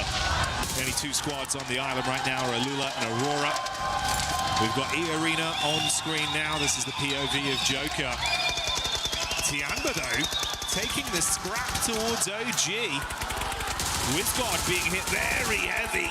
Trying to stay behind the trees, bro. Luckily still alive. Yeah, great zigzag. Able to stay out of dodge there for a second. He's very close to going down. AKOP actually challenging this. But man, A-King has been making a name for the DBS, right? You know, there's a lot of nerfs that came through. S12K became the more popularized weapon. Despite that, though, A-King has been consistently winning these trades with it. He's bringing it back in fashion. Seems like the horror fans enjoying this one so far, getting quite loud there. You see the banner flying. Haru, oh, going back in. Let's see what he can do with a DBS. Wants to prove he's the DB best up close and personal. On to Schweitz with the opener. Not ideal for his teammates though, as Joker strikes with a shotgun and Turney K outside twists the knife. Another one falls. An orangutan, it all goes down to just Aru. Trapped behind the bike sheds and laid out by E-Arena. E-Arena able to remove them. Stepped up to the plate, but not worthy to sit around here with E-Arena, unfortunately. Some good shots at the start there, but started to crumble slightly. Turney K came in like a demon, though, from the sidelines. I think Wizgod was not expecting him to be so up close and personal. Aura played back here. They're over towards the pier itself. Fourth Rives mirroring them over towards the eastern side. We are close towards our next circle now. Nigma Galaxy making me laugh at the moment, man. They're like, this circle looks horrendous.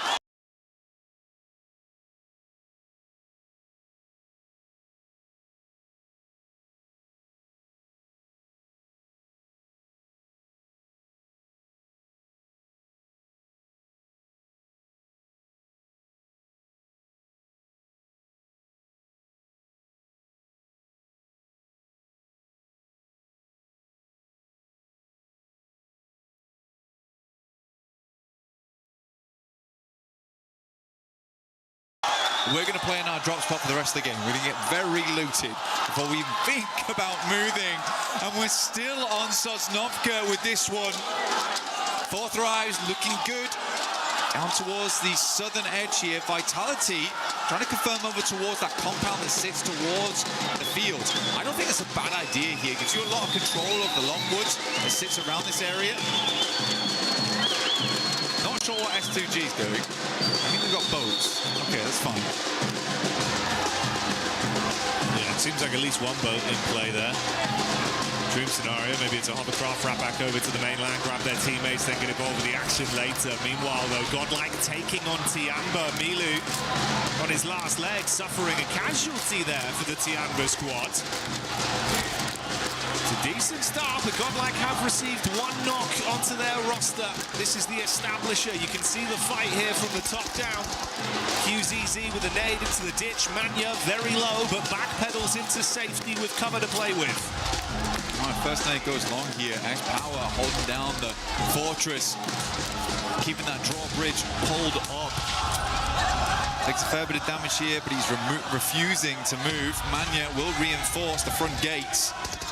Actually, he goes for a swing by, try and get some information on that. So Eagle's going to move round, understanding the position has been compromised.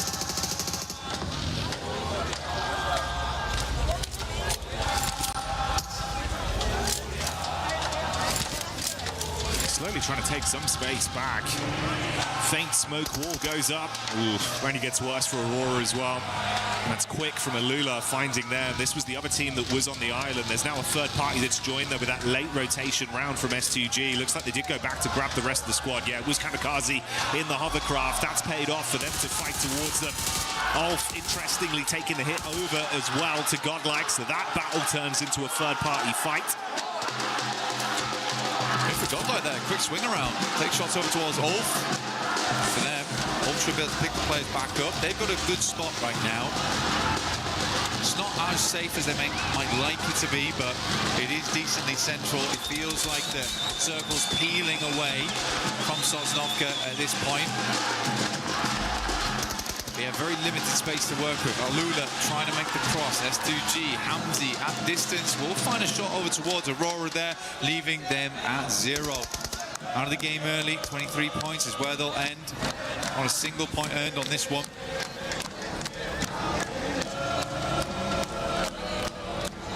So a great start on Rondo, but a bitter taste left in their mouths off the back of the Erangel performance.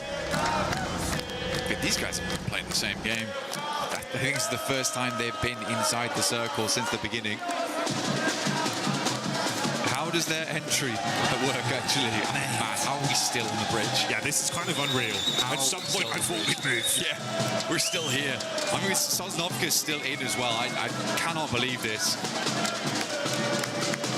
Alula also took another casualty from S2G on the backside, so they've called it quits and actually rushed over the bridge now into the mainland. Yeah, that's only a trio blank. Damage onto Yasser as well.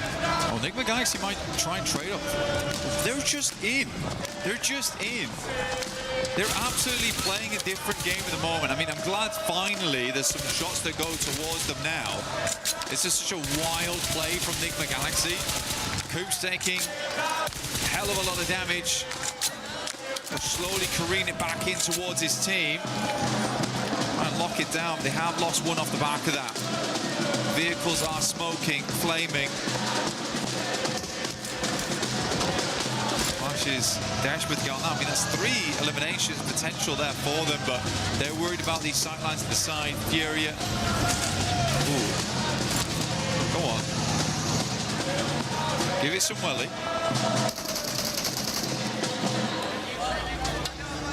Tiamba doing Tiamba things once again.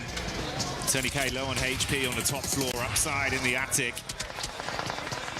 Looking for an angle here, but Falak with the distant shot claps back onto Eagle. Aking gets a little bit high octane as he charges through the ground floor. Nade on the stairs. Mormon's cooking one of his own to bounce down. Godlike getting involved with the fight. That's Manya just outside the window. Big Papa Pump in his hands. So many teams crunching in.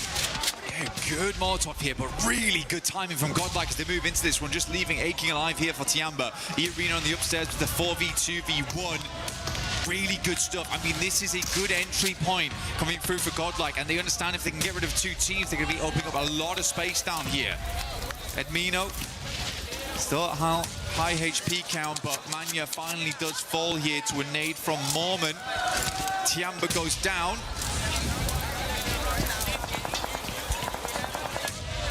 Smoke on the stairs. Mormon's going to clear it. Oh, straight in with the clothesline.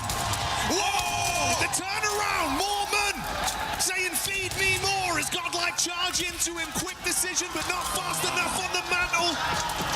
And Sume will save it. But at what cost? The only player left alive for the squad. I mean, Godlike need more men now. They're only down to 1.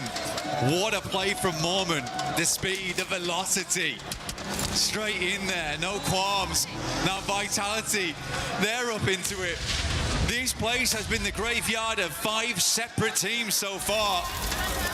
Vitality finally just come over towards the dregs. The funeral's almost over. Can Salme stay alive as the sole participant?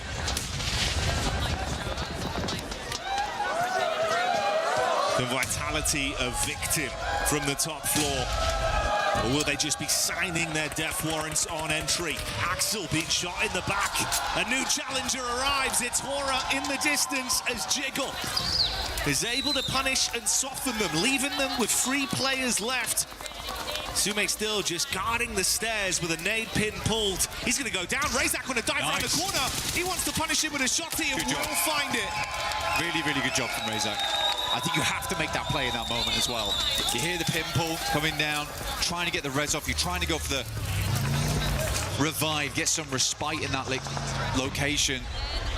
So Razak goes for the risky play to keep them up as 4, understanding they'll need that amount of players to push through the next couple of compounds. They got Aura in front of them and 4 thrives after that. Alula down towards the south side. Circle finally moved away. Still a lot of water on this one. Beachhead as well. Ida, as well as Ulf, now going at it. Play from Ulf downstairs is knocked. They have 4 players up though right now.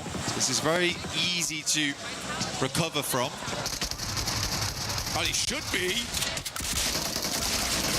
Whoa, you run straight into that one. Catching the as Ida try and clap back. It's good damage, but such an awkward setup between both of them. Casualties on either side. Scarface looking to go for the pickup play. Meanwhile, outside, Emre charging round with the SMG. And denied out by Nongshim Red Force. Tizzy takes that one.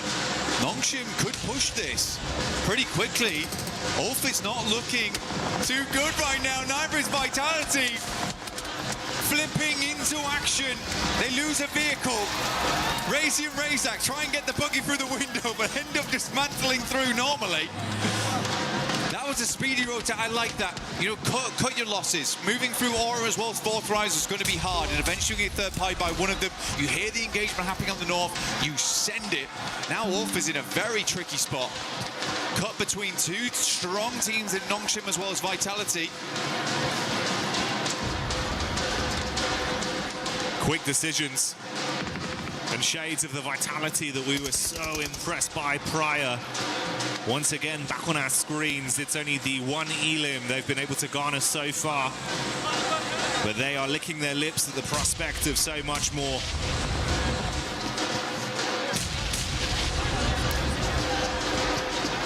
Getting a little bit more here, you get yourself the Naruto skin in-game, as well as the Ninetales Fury Org. Both looking very cool here. Ulf's going to hopefully have to drop a substitution jutsu here to try and get out of this one, because it is going to be hard. Vitality, Razy, Razak move up. Quick shots over towards Solus. He tries to move around the corner. Nongshim still in play. They're the ones getting the most of the damage, though. Federales at least will confirm one. Quick switch around the side. Denying some of the sight lines. As Ulf does go down. Vitality, though, they've been hugging the walls so far. Not allowing a single moment for Nongshim Red Force to try and challenge that spot. Razak, though, what are you doing? Testing the waters, a little bit hot. Yeah, I did not like the feeling of that one. Although maybe he wants to go for it from a slightly different approach. Runs back out. Meanwhile, attention turns onto Federales, and that is another knock going the way of Nongshim. Oh, Razak. Oh, yeah, good shots. He's got so easy, very low. Nade right on top of him as well, following up from that. Oh, mate. Hyunbin with the instantaneous conversion. Now it's a raw 3-on-3. Luckily, they will save Federales, but he's got to top himself back up. I mean, Razak understood the idea. Now tries to get up towards the wall, create a different angle to deal with. Nongshim was quick to it. Hyunbin pushing up right now. He's a little bit close for comfort here. But I think they know they want to get rid of this guy sooner rather than later, but he has pulled these kind of antics before, getting a little too aggressive without the help of the rest of the team. So easy goes down the back lines as Flash starts to move on through. Tizzy tries his might. Rapid shots coming out, but not enough to finish Vitality. The end of Nongshim Red Force, but it does leave Vitality slightly weakened. And Flash, they are next in line to try and keep them pinned here, knowing eventually they'll have to move. Slightly paranoid about the other teams that could be behind them. Blue is ushering Vitality forward, swinging in on the same angle as Flash. How will they make this work? S2G, you were right. You were actually right. They had 2 hovercrafts in play. Being able to keep both of these alive all the way through to this endgame is giving them a lot of pressure. Loss isn't quite able to get it up, though. And the hovercraft is stuck on the side. Yeah, just about. We'll take it. I mean, they're just letting it happen. Come on, bit more gas. Got to give it some welly. His teammate's taking a fair bit of damage, but with that added armor of these big hovercrafts in play, if you say like this, man, if you can get him into the zone, there could be a lot you could do with it late game. I'm surprised the Lula have been able to guard this for so long, make it look uncomfortable. Nade after nade as well, just trying to soften them up. Vitality do move over to the side. They're looking down over towards fourth rise, but the shots are pouring in. S2G, they brought repair kits as well with them. But the blowtorch in play, I mean, that's bold. On fire. Get out. Falak down. Aura, no fear. Drops them all up top side. Looks very decent on that one. Airburst are slightly too far. This is some comedy. Not gonna lie to you. Okay, they should be able to clean up from here at least. As long as there's not any more mistakes. It's damage done onto Soul K, but they do hold on. Shut down Alula. What was that? Bit of a weird one. It was a weird one. I'm glad you picked it up strong, though, because, I mean, it is an important fight. It's just interesting. Vitality go down in the meantime as Flash continues to push the advantage. But it is majority of fourth rise doing that damage.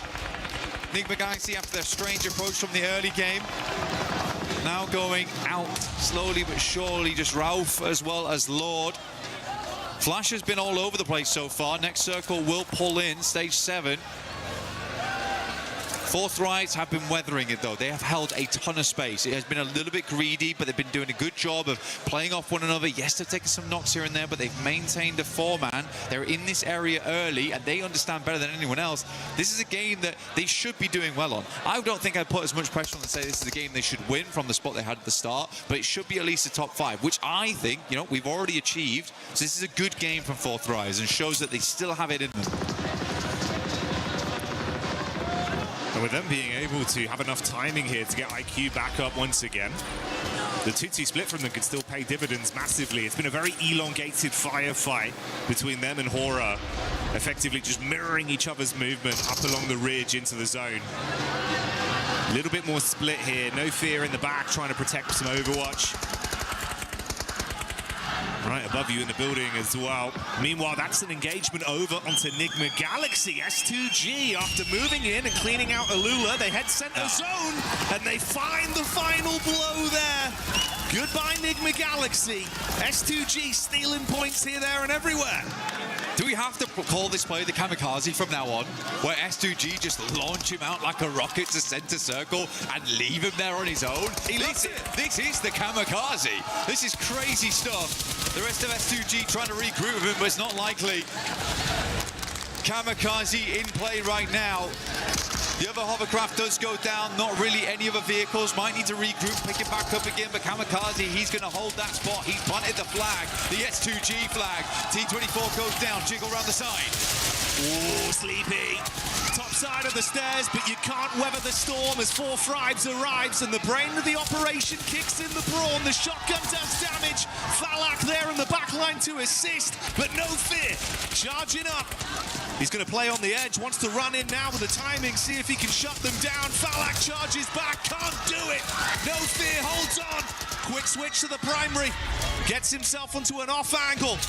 With one more play, if he can shut down IQ, he can take out Fourth Rise, and that's how he does it. No fear from Hora, stands on.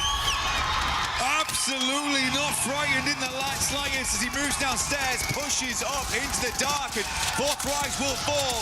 Win up against the world right now. DPS at distance, he's fighting all of them, but S2G falling in the meanwhile. No fear. There's a possibility of winning this if he wants to push out right now. Get involved in the action. Everyone's weakened.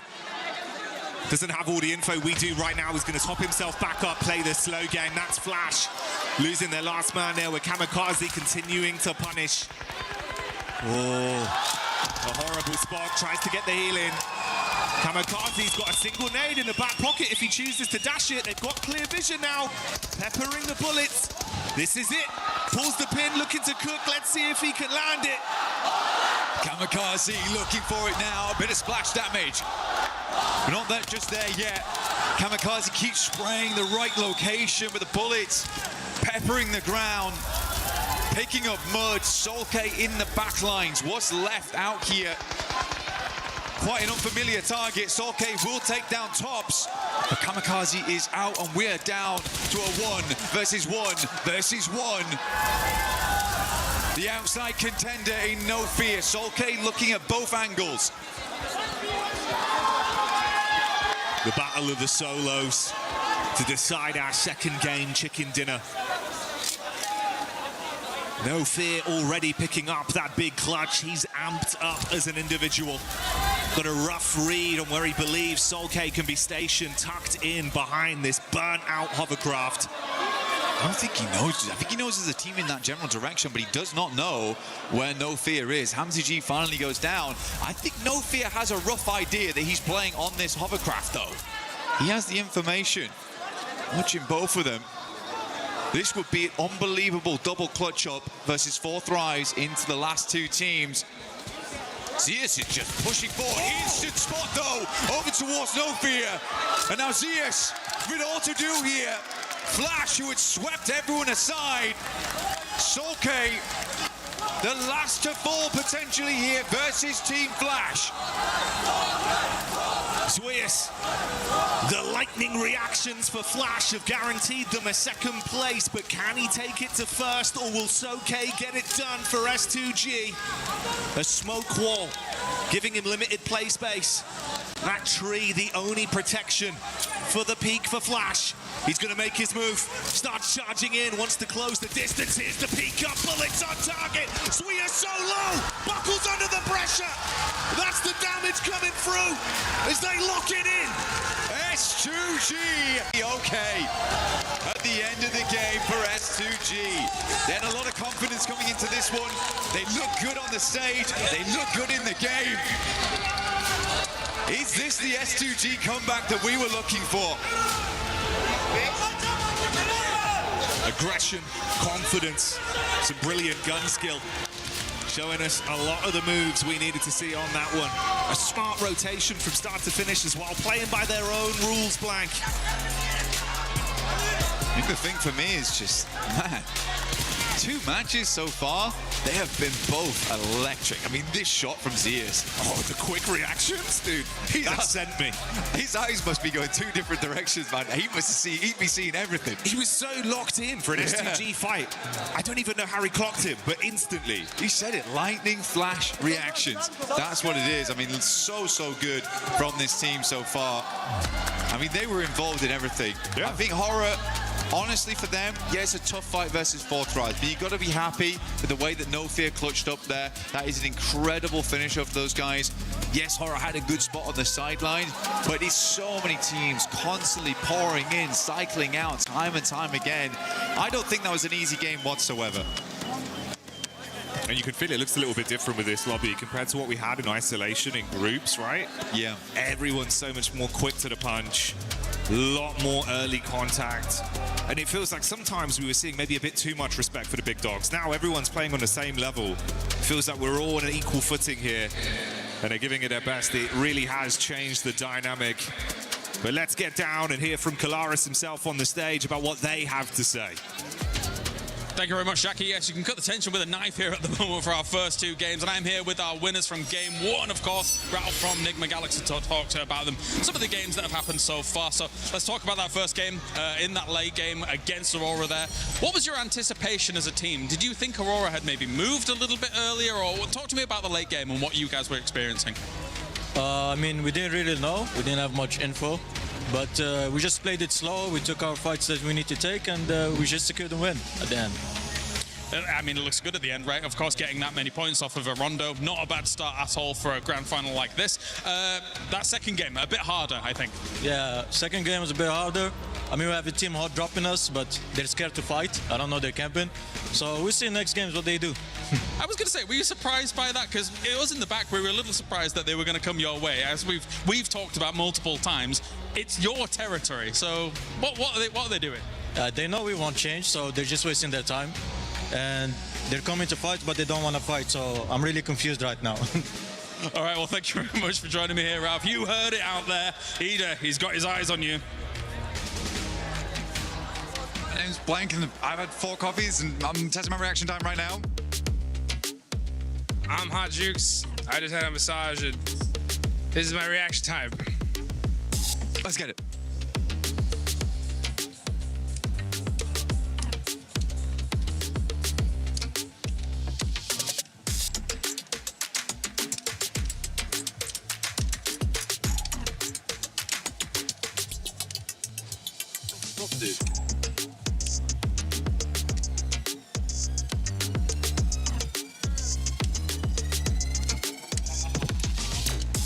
I'm in the room.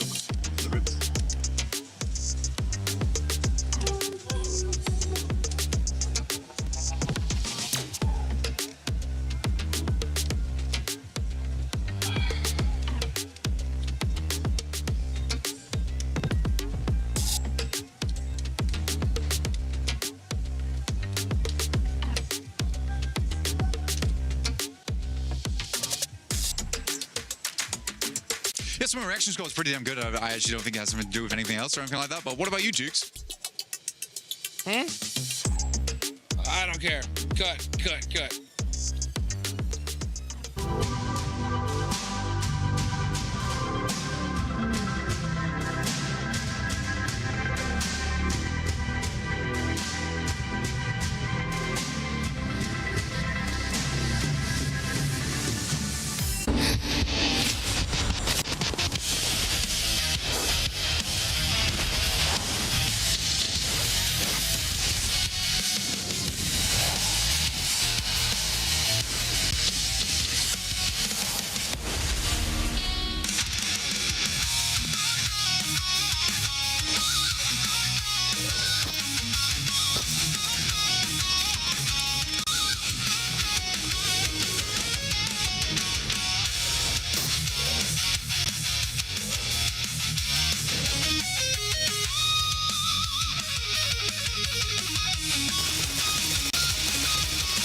S2G in hovercrafts.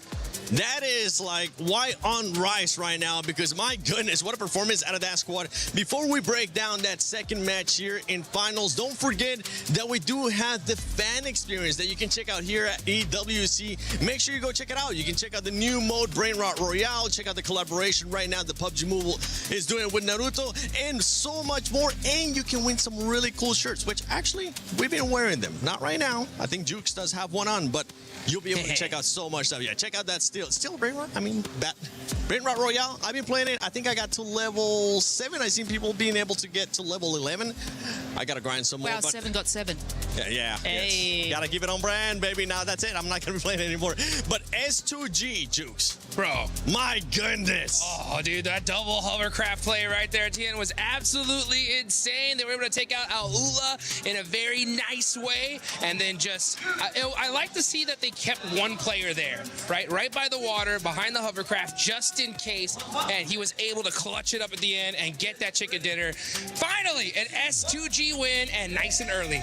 Yeah, really nice. And the momentum they were able to pick up on after, getting those hovercrafts. Very quick side note here, while we're on this fight, 4 Thrives are looking, I hate to say it, very shaky. I don't know what happened because group stage, they were looking really solid, just not able to get that win.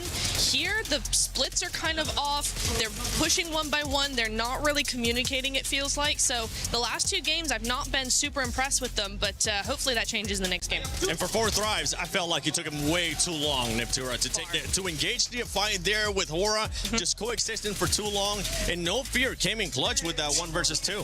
He really did, and he continued to come in clutch for a lot of the game. Actually, he was a big part of the team this game. Yeah, I just think he just made a big play. I mean, what can you do against that? When No Fear comes up and clutches opens it up. I mean, Aura fans are screaming these guys' names at the top of their lungs, and to be able to clutch it up like that is just huge. So yeah, unfortunate for Four Thrives, huge for No Fear. Another team that has been performing quite well today when we talk about eliminations has been none other than Nongshim Lace. This was the biggest feedback that we gave this squad during groups and also survival, and they're finally starting to put up those eliminations. As you can see, Nongshim Red Force right now with 9. Yeah, absolutely, 7. I mean, they're finding important fights on their rotation to solidify that position, especially on that northern side. They were able to sort of catch Furia off guard. And now I do want to kind of segue into Furia and to why I need to highlight this. But one of our most aggressive playstyle teams is prioritizing the rotate on Rondo. We actually saw them grab utility, move into zone, and Max actually made a good point about this when NGX was sort of on the, I think it was the eastern side next to E Arena. Furia should have just pushed them into it, caused that fight.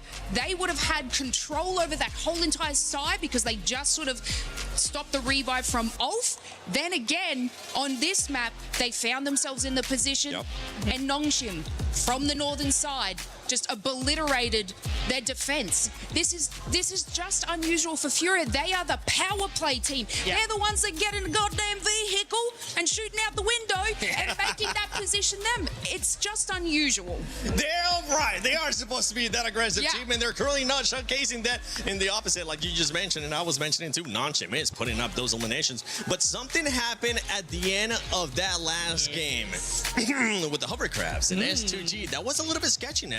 It was a little bit. It was a bit touch and go here, but the momentum they've been able to build with these hovercrafts, they had 2 or 3, and they just went, let's go for it. And it's this replay that I want to talk about here, because look how they're going to play this. It's like my driving. First of all, Secondly, look how they take that first hovercraft and they deny the sightlines of Aula, right? They separate them one by one. They can no longer play as a duo. They try and get as many of those sightlines abolished as possible with those hovercrafts. And to be honest, S2G with those hovercrafts have been actually insane. It feels like because they take more damage to explode, and they have just a tank, and so they are able to just run with it. They were making crazy rotations from the very beginning of the game. They had those positions on the rocks in the middle of the water, which are normally inaccessible, but having 2 hovercrafts, I wonder if other teams are going to start picking up on that, because that was an insane game from S2G. I mean, we've seen it happen in the past too, and you just sounded like Max there for a second. I was going to have to double check to make sure it was Michael Natura Jackson or if it was Max, man. But we're looking at the overall ranking here. Enigma Galaxy is currently in first place with those 26 points. Aurora, top. What happened at the top of that bridge? That man ended up falling down, and he actually ended up hurting Aurora with the rotation that they were looking to do into the main island. Yeah, it's so unfortunate there. I mean, that's what it's all about. You know, you're trying to be able to get into that end game and make those plays, and if you're Aurora, 24 points on the board, you can't shake your head at. And S2G being able to get that win, push themselves up to 3rd place. I like what we were talking about there about Nongshim a little bit earlier, right? They just look at the elements. Yeah, I mean, look at that. 18 eliminations, and they would have gotten even more if it wasn't for those clutch plays from Vitality right there. Because we saw absolute Hyunbin in action making some serious plays. But hey, again, super clutch moments here. We have to talk about some of these other teams that are currently on the second page. I know it is the first day of PMWC at EWC 26 Finals. It's only 2 games, but there is some things that we're starting to notice here, especially with Four Thrives, the Passengers that you were kind of talking about earlier, Neptura, as well as OG. OG needs to start being a little bit more aggressive and making sure that they look a bit more cohesive when you are being aggressive, because they were pushing one by one. It seems like a chicken without its head. Yeah, it really did. And also they're losing players very, very early on. I think we've had that in both games now, where they're losing at least 1 or 2 of their players. Godlike have had a better opportunity to keep their players alive. They've been split up a little bit more. They've been using a little bit more of the zone, but it's just when they actually get down to the fight towards the end game, that's where they start to falter, and that's why we're not seeing those strategies convert into points. So that's what we need to see there. And India, if I have learned anything about OG, it is they need their 3rd game. So don't count them out yet. I've learned my lesson. Don't you stress. Orangutan in their 3rd match, what they tend to do is actually prioritize just kind of scoping what the rest of the teams are doing, making their game plan, Game 3, 4 is where they set their sights on fire. Oh, I like that one. Now this is my the lesson. group of death. This is the group of death, and this does feel like a finals right now with the way that some of these teams are playing. One man that I know is happy because he ended up picking that team that was in the top 3 here, none other than Team Flash. Maxman is looking to make sure he reverses curse. So let's send it over to Maxman and Kalaris. Well, we're not going to let him do any predictions here. That would be very, very serious indeed. But of course, we take a look at how things have gone down so far here in these 2 games. And we did have an interview just with Ralph, who's also a little bit confused about said hot drop. I saw the hot drop that could happen on the map before this event. I'm like, they're not going to go for it because Nigma Galaxy has been dropping in Pachinki before I was even born. And yet, a team is trying to contest it away from them. And as he said, they're going for the hot drop, but they're not fighting and very confused. And they just see the loot truck pass by like, oh, my P90. No P90. Oh. So, Ida, I might want to change that because it's not helping you out. I think it's going to be difficult for them to go up against that, but we will see if it continues. Ralph is also a little bit confused. Let's pivot kind of where we're at here as well. They've already alluded to it on the desk and how things have gone down so far for S2G, but just masterful control of the double hovercraft. Some crazy plays and the send out of Kamikaze to be able to make that work. For S2G, that was very, very impressive. Yeah, it's just a domain expansion double hovercraft. I'm sure you get that reference right there, Kalaris. But no, great use of it, especially you saw there in the during a little bit of a replay analysis where they block out the line of sight of one of the players of Alula to really separate them and win the fight off the back of that. When you're near the water, when you have these open-ended finish, hovercrafts are, I'm going to have to say it, they're completely broken, and S2G made full use of it until the very end of that game. A tough circle though, right? If you think about where Aurora was when it comes to the bridge as well, we're having kind of conversations in the back about this is a military island kind of heavy team, and yet the bridge seems like a conundrum to them that can't solve like a Rubik's Cube. It was a bit weird, especially because Top was on top of the bridge itself. And I think the player 4 Thrive's got an angle onto him, so he goes down, kind of drops to his death at that point, right? And then the team tries to go and back up and hopefully get him back up on his 2 feet. But then Al-Ula were very sneaky, pushing right behind them on the bridge. I think Aurora, they're very experienced on that western bridge. We should be expecting more on the finish like this. So, you know what? First Durangle, it's fine. But the next Durangle, they need to show up. All right, well, thank you very much, Maxman. It is time to head on over to the commentator team once again for game number 3 of the finals. Let's do it. There we go. We'll pick up that throw. Thank you very much, James. There's a good arc on that one. Swift. Great elbow on you. You can tell he used to be a drummer, but we'll be beating the drums of absolute anticipation and excitement here, Blank, as our 3rd game of the day is about to get underway. Yeah, national gods as well as we get into this game, because it is going to be a lot to talk about going so far. I mean, even from watching the desk to watching the stage hits to watching the interviews, there's a lot to break down over the last match, and even just the 2 games we've had so far. There's been a lot going on. 4 tries on that first game, having a little bit of a misstep, and then coming to the second one, looking a lot better. But so many good teams. I'm very confident to say this is about as competitive as it gets in PUBG Mobile right now. I think we have the right teams here with us. We go into our 3rd match of the day as we get towards our halfway point. Let's fucking go. Good range to start off down towards Novo. Straight through the center, really easy one here, Jackie, very nice. Get ready for I think most people get exactly where they need to go. Aurora, last game, like you said before, looked a little bit weakened, right? I mean, even Max picked up on it. He was saying that, hey, as the team's very experienced around this area of the map, should not be going down so early like this. It should be a game that you are a bit more in control of. And it wasn't the case here. Tiamba, they go out early. Stand a little bit further down towards the south side of the map on the west. Yeah, you'd hope they'd be able to bounce back from that one here. Obviously, it was a nice start on game 1, but that didn't really translate over. Has meant there was a little bit more fluctuation in the standings, obviously for Tiamba as well. Far quieter, it was 16 eliminations on their opening game of Rondo, only 2 added to that count. See Milu still living his movie though in terms of individual plays, as he was popping off on Rondo, was a big piece of the team. I wonder if we'll have something early here from Hora and Aurora. And where's that zone gonna go? We've had some wacky zones this LAN. It's been kind of crazy. Yeah, most circles have just been very strange so far, very odd to play. We had a couple towards the end of survival stage, which I think I was quite grateful for, that were more normalized on Erangel at least, where teams could actually play out their games. Nigma Galaxy versus Ida. No idea why this is happening, by the way. It's actually very strange. I'll explain once it's done. I mean, Kalaris already went over it in the interview, but the context is crazy on it. So Ralph with the M249. There's some good shots done. Actually, Nick McGalaxy doing quite well here, but already losing a player does feel bad, and it being Coops is even worse. Taking on the side. Lord hits some shots with Abacan. It's back and forth here. Swain last left to face. And Ralph will get it done with the M249. He's screaming. He's up. He's standing up. Give them large for that. It is absolutely insane that they continue to come here. For context, Nick McGalaxy has dropped in this location for years. Years upon years upon years. And they say it every time.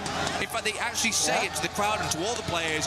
We will never switch our hot drops. So it is never worth it to fight Nick McGalaxy inside our Pachinki. Sadly for them, Fourth Rise feels like we can get some easy points off the back of this one. You guys just come off a fight. We know you've come off a fight. This is a great read from Fourth Rise. I actually love this. Ooh, mate, didn't see him on the angle. Fourth Rise spotting Lord. So as much as there was a pop-off of them defending their home turf on the hot drop, like you say, Fourth Rise know you're slightly weak. They'll look to get in there, twist the knife, and completely knock them out of the game, denying any more points on this. I mean, to be honest, you do wonder if Fourth Rise boys, they see a big hubbub go over to by the Nigma Galaxy camp, and they're like, they've just won that fight. We should get involved. We should fly over. Oh, cheeky work, but you got to make the point somehow. Ralph the M249 looking for some good damage, but the shouts from the crowd start to ring out. Fourth Rise might look to back away from this one. Senior citizen as well as Satan to live another day. Circle did move up towards the northeast side. I don't know what Ida's doing, man. It's akin to throwing away all of your angles. Yeah, it feels like one of those where it's kind of cutting your nose off to spite your face. Yeah. As much as, you know, it's your spot too. If it's not working, you got to adapt. Gigantic prize pool on the line. You fought this hard to be in finals. Don't ego challenge if you don't need to. But for Fourth Rise, can they find those elims they wanted off the back of this counter play? T24 spotted on the drop. Let's see if he can go for the peak off this. And of course for you, you can get involved with that Naruto event at home. भाई अभी तक कुछ है ही नहीं मतलब Indian teams कुछ 40 कर ही नहीं रही हैं T24 अभी शांति से बैठी अभी स्टार्ट हुआ है मामला smells him out अभी तो 3 दिन है ना आज का दिन कल का दिन senses his Reiatsu inside the building. Satan underneath. Ooh, slightly slow on the timing there, and T24 tries to use the DBS. He's swinging around in circles.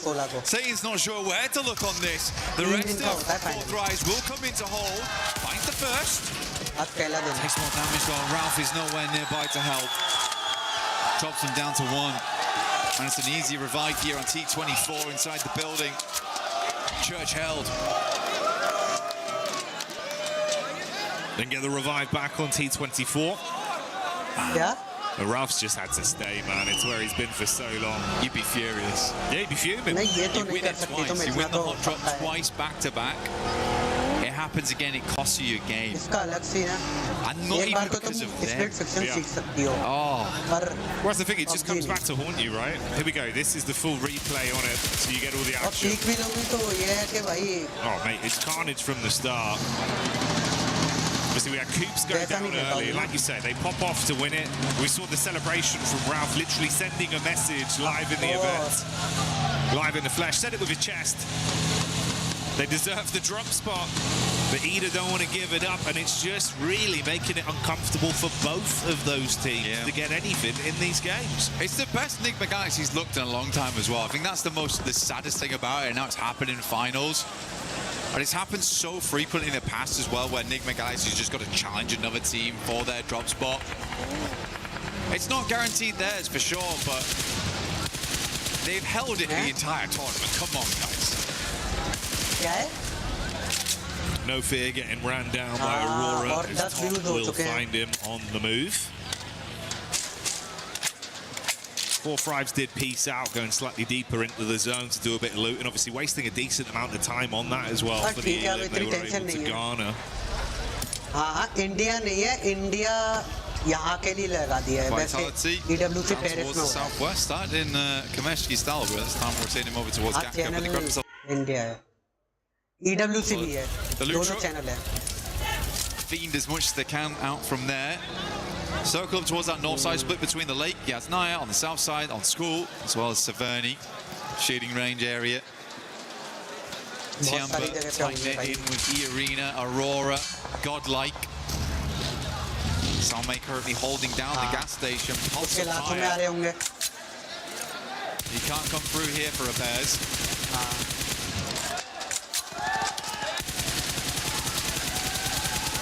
12 bullets though. Yeah, only 18 left. One in the clip, 17 in a hole. Let's see if he can turn some bodies cold on this push-up. Top going to drop down back behind the car. So Aurora taking a fair bit of damage. More reserve taps now. Got to find himself some ammo to play with. Switch it out to the Tommy just to keep the pressure on them. Suppressive fire. Spreading through, cutting the grass, but not quite finding the shots over towards the players. Next circle, 10 seconds roughly on this one. Aurora still figuring out where they want to play. Probably going to be a big old retreat here out. Migrate for a lot of squads. Hard shift potentially. No, actually. Very, very kind. Up towards that north side. Obviously, Lake is a bit of an awkward one to play around. You're going to see a lot of people playing on the rocky outcrops. The staging that goes up towards the big old mountainside. There is also... Never mind, it's horrible. I lied to you. It's not great. You've got the field down towards Yasnaya too, so there's not a huge amount of fun spots to play in. You have to decide a rotation in now and quickly. Do you wrap on the north? Do you wrap on the south? Because you can't really change that as time goes on because of Yas Lake.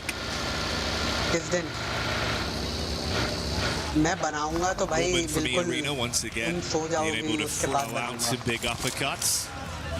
That's back onto Aurora. So single knock there with the Tianba POV on rotation. Getting themselves into a fair place so far. Mormon keeping it going. Ooh, that's Vitality as well, with Razy hitting a very big blow back onto Godlike. A lot of fights breaking out across the battleground, individuals being knocked. Ulf coming in with some show-stopping rotates. Oh, right into the nade. Wiz got that one ready for it. Got it primed. I mean, for Ulf, Aaron comes in swinging. Yeah? But yeah, got shot down very, very quickly there. Scarface looks to send a nade, but I don't even know if I think it's worth it anymore to go for this. Ulf's deep on the south side of the map. Need to swing back further up in Yazway. Alula instantly takes up the cliffside. Aurora decides they're going to go loot Severny.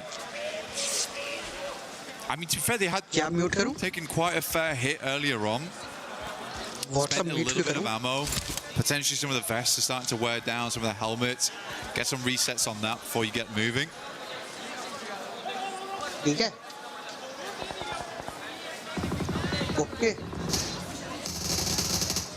Tiamba tackling against the Vitality Killer Bees once more. And it's Milu that's already showing that consistent form. Putting himself up to 10 elims on the day, I believe, then after that. Nice start for the first 3 games. Milu keeping it a little bit quiet though. Now playing a little bit of a split on this one. They've got Eagle a little bit further forward, perched up. Over towards Aura. Very much slowing down now at the halfway portion, Jackie. Trying to maintain some of that lead because some teams have struck out in a big way. I mean, Enigma Galaxy absolutely 30 points right now. Aurora at 26. They were able to earn 3 after that last game. In the first, I think they got 23 on that one. So last game was a bit of a dud. Hope they can find more of this one. Centers up over towards Tiamba as well as Aura. So those 2 compounds there are going to be a really big deal. Aura actually has the high ground on this one, the plateau that surrounds them. Very nice to be able to take shots out towards teams as they push on in. Sadly, Alula's much more high ground spot gets pulled off. So you're going to have to move over towards that western side. Yasser pulled away. Voice to aa rahi hai.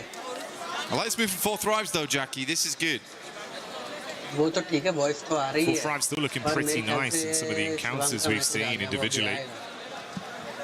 Another roster we know that could be very explosive. Let's see if they can bring the boom on this one straight up towards the setup from Alula. Quick on top. नहीं ये game ज़्यादा से ज़्यादा 15 minute. Got a pump action in the back pocket, ready for it if they can close the gap.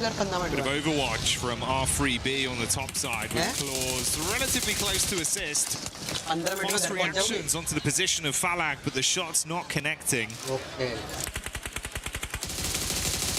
Falag taking a little bit of damage here, down to half. Claws as a nade though, it's not the craziest of sends on this one. Good bounce on it, actually. That would have been on target if he hadn't moved, and Falag just takes the time. Here's the arc on that one, so he doesn't have any part of it. Tough circle though, man. Very, very tough circle. The majority of the center is taken up by that water. I actually do really like S2G's position. They're playing over towards those compounds that sit just a little bit east over towards the lake itself. Oh, sorry, the cliff face. You got flashed down towards those compounds, but S2G currently playing on that rocky outcrop on the northern side, just holding out teams on the south here. Tiamba's actually even going to crunch in towards that little bank.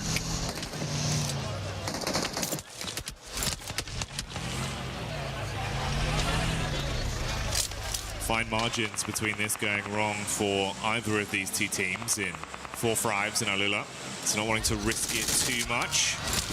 Meanwhile, OG crossing past the crosshairs of Nongshim Red Force with Zizzy taking the peak over the top. Got the heavy weaponry ready to rock them if they stay close by. And luckily they have at least been able to create some space between the two. Double back over to the bridge where Rolf is stationed. Yeah, they know OG's in the area as well. See, Aaron struggled versus them earlier on his flying maneuver into the gas station. Tried to go for the movie entrance, but we went straight to credits instead. Yeah, Ulf hoping to hold them on the bridge side. Next circle, though, I'm feeling the pizza slice here over towards the west. I mean, Aurora currently have a really strong position on it, and we do head over there, in fact. But it's like a case of Aurora holding the central spot. They have a lot of 360 vision, but it's very open, Jackie. This is a very, very open area, a little bit of fun. There's quite a few radio towers and the square concretes that sit underneath them that end up being like where you play. You literally just lie down next to them, try and set up vehicles. You can see Vitality already sending over. But this is quite a nice spot for Aurora. It's a tiny bit of hard cover, a little bit of a crescent lit behind them as well. Well, that's the last man for Enigma Galaxy, and Ralph trying to stay alive for as long as he can, but finally falls to S2G. S2G possibly being collapsed upon as well by 4 Thrives. They fall next. Yeah, good fight. Very good fight from 4 Thrives.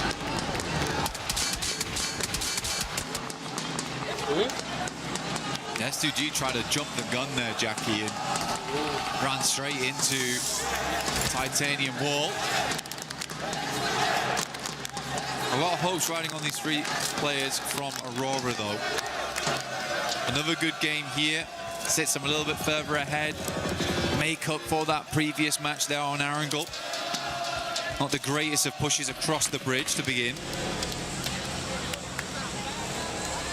To be fair, with Nigma and S2G going down early, not really acclimating too many points on this one. It could be the dream recovery for Aurora if they can keep it up.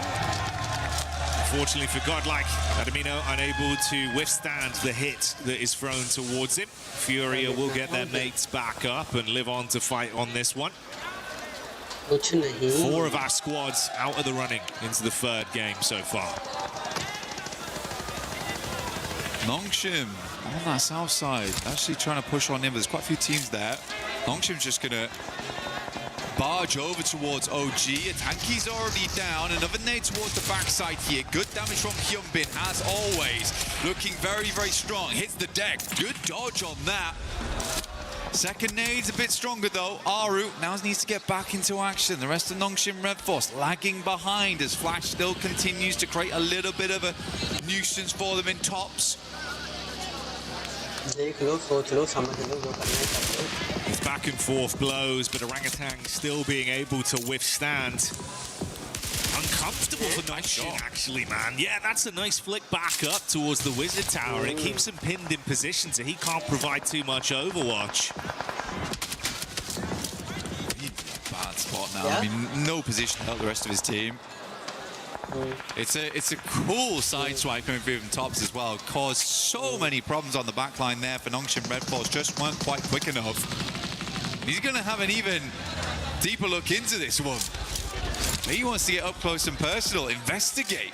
Potentially some more eliminations here left at the crime scene.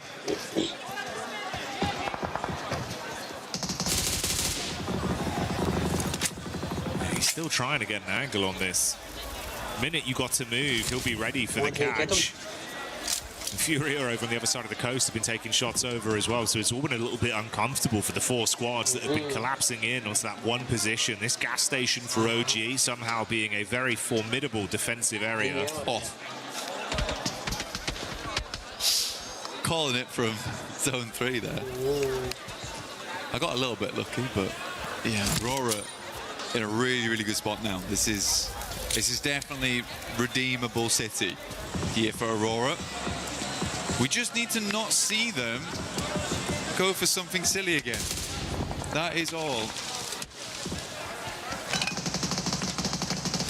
Yeah, just keep their cards close to their chest and be able to close this one out with some good plays. To be honest, mate, that is kind of the dream with what we saw off the back of this game with the other squads above them falling out early. It has presented that opportunity, and like you say, if they can grab it, you've recovered from that. We can all forget about game 2. Everything looks good for them, and they'd actually be on that podium spot in first place come the end of this game. But that's still in the future. Still a lot of other teams that could potentially look to upset them. So we'll stick with the narrative as it develops. This is their position right now. 4 Thrives going in against the arena. Doc looking to decimate some damage out, and he does hit nice. Good shot onto Falak. A little bit more they can do here. I like that though. Good smoke. Oh, towards the rock side to kind of isolate this engagement between them and 4 Thrives in the arena on the northern edge. Makes a ton of sense to me as well. That vitality location is going to be a real problem for you. That's a long nade. Actually hits on target. Great damage, and they just keep on pumping in. Nice one, guys. 4 Thrives are out. But yeah, I mean, that's some massively long nades on that one. Just chaining them together as well. One after another, after another. They want to go in to grab the bits. Drop the smoke, try and stay alive. Issue is you're now in a position where other teams can take shots onto you for free. Yeah. Good. I mean, Doc is holding on. He is holding on. I think he's got that mentality where it's like, well, sorry guys, I ran out that time. I will play anchor for the rest of the day, and I will keep you lads safe. It's a good shot over towards Silence. The rest of Fury, you need to re-angle over towards it, but it takes a gun away from that western side. But Aurora had to do that. They had to push over towards 4 Thrives. They knew that it's not likely in the near future they're going to be getting many more death crates, and they need that util. They need that ammo to carry on inside of this match. Tiamba though looming off in the wings. Had to restock and get themselves ready for what's yet to come. Tiamba, they've been doing a pretty effective job of harassing a lot of our other squads from distance as well throughout the past couple minutes, keeping pressure on them. Playing a little bit safer here in their setup. Window peek with good eyeline onto some of the other teams. Scarface on the long wrap around back up the coastal ridge over towards the bridge side. Going to be coming in from the back near Vitality and Flash. This is his angle on the move. Ooh, spotted out. Starting to lose his HP bit by bit. Got to drop down to the deck and hope that he can hold on. Kind of unsure how he's lived this long. I mean, Tops has got to know someone's move here, the pitter-patter of the footfall. Close the distance. Scarface is instead just going to go for the heel. Tops pulls the pin. He should know. It should be right on the edge of the blue here. Good air burst will do the trick. Ruins the amount of healing that came through there. Aura from the sidelines, though, will get sleepy. And over towards Bose. Top, though, is the one to refrag over towards that. Tiamba Aching moving forward. Gets behind that radio tower. This is a good spot to aggress over towards Aurora on. But more importantly, hold out on the southeast side. Good nades again. Goodness me, Aurora's having none of it. You feel the base on that one. More coming as well. Air burst over the top side, trying to arc it round the corner. Yeah. Eagles crossing his fingers, hoping the smoke is enough to get the pick-up play back on Aching to stay alive. I wonder if they're even going to push this, Jackie. I mean, with a volley, you could. You get the spread on it, just try and follow up off the back. You know they're weak. I think they just wanted to get the flush, at least, but not meant to be. That's a lot of nades invested there for basically nothing. Aching's going to send back one of his own now. They're fully set up over here on the radio tower. From Molotovs, man, a bit more damage done. Chip damage from the nades should be good enough. So start to bombard now. They're splitting the difference on these ones. They know they have to go from one side, and it is over towards Dog. Survives the first blast of shrapnel. And should survive the second. So many nades. Although the shrapnel hits him in the face, he takes that peek and shuts one player down once again. 6 nades thrown out for no real follow-up from it. So it goes both ways for either of these two teams. Top with the instant adjustment back over onto E-Arena. No, he's being collapsed upon from 2 sides between this team. Schweppes now. Get the res on of E-Arena. E-Arena, you know, actually haven't been too bad. I think for the points they currently have, it's 19. But they've been consistently up towards at least the top 8 every game. Vitality still taking more shots here. Tiamba is the one to take down Tops. Tiamba's playing as a 4-man, and genuinely the way they weather the storm here versus Aurora, they have a place to play inside the circle going forward. It's more about dealing with the couple of players inside that shack right there. And it's hard to line up those nades past the side. Always have that angle of Doc to worry about. He is so critical to his other 2 teammates living. Schweppes with a bit of a forward scout play in the buggy. Reading onto it. QZZ was knocked towards the backside. Thing is, though, they've been here for so long and they've invested so many nades, so many bullets, that they're starting to run dry and can't actually push out to get themselves anything.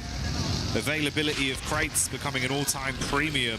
The longer this goes on, the worse it gets for Tiamba. Yeah, they needed a break, honestly, and that break was going to come in, be able to get those shots, get those nades over towards Aurora. E-Arena making a massive swing. Mormon's got 5 nades to play around with too. QZZ finds shots over towards Vitality. They are trying to stop 2 teams from squeezing them together. But they will. This is a good play. This is actually a good play. It's a desperation play, but it's one that's very much needed for Tiamba right now as Aching moves in. Razak last step alive. Where's the rest of the team? QZZ moves up. How is Razak living this? Oh, this is unbelievable. Razak raising hell amidst the chaos as he stands strong to punish back. Vitality looked like it was all said and done, but they pop off on that one against Tiamba's clash in, knowing they needed to shut them down to get themselves any sort of ammunition, any kind of supplies to play on. And it does not work how they wanted. Wild stuff. The arena now.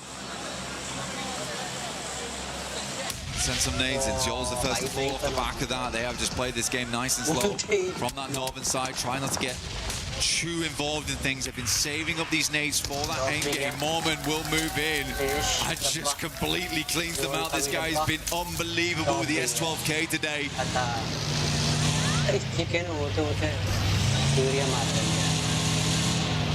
Finishes off the stragglers. Slowly but surely, the team's exit stage left and the final fight begins to have itself set up. Furia coming back in with some of that firepower we had seen prior. Good damage onto E-Arena. It's Tony K that's knocked behind the hard cover. Joker looks to wrap over to see if he can save his mate and put them back into an equal situation. 3 versus 4 right now. Schweppes warding off Ayala. Igor's Mormon still coming out strong. He wants more on the game, and they are delivering. Igor's down, big player on the squad. Now it's time for the likes of Aya as well as Chief to stand up tall. E-Arena, they saved all their potential up for that late game, though. We saw how much ammo they still had more, how many smokes they still had remaining. His team basically played this one out for the chicken dinner. For E-Arena, it's sort of not worth it unless they get the chicken dinner on this one. The amount they saved up, 5 nades still in the hand of Schweppes.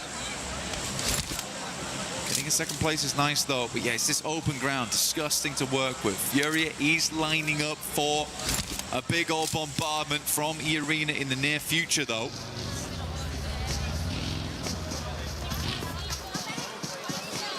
As he go down, man, it's kind of so brutal because he really has been this pop-off player for the team. Is that going to be enough of a deficit to really make this one uncomfortable?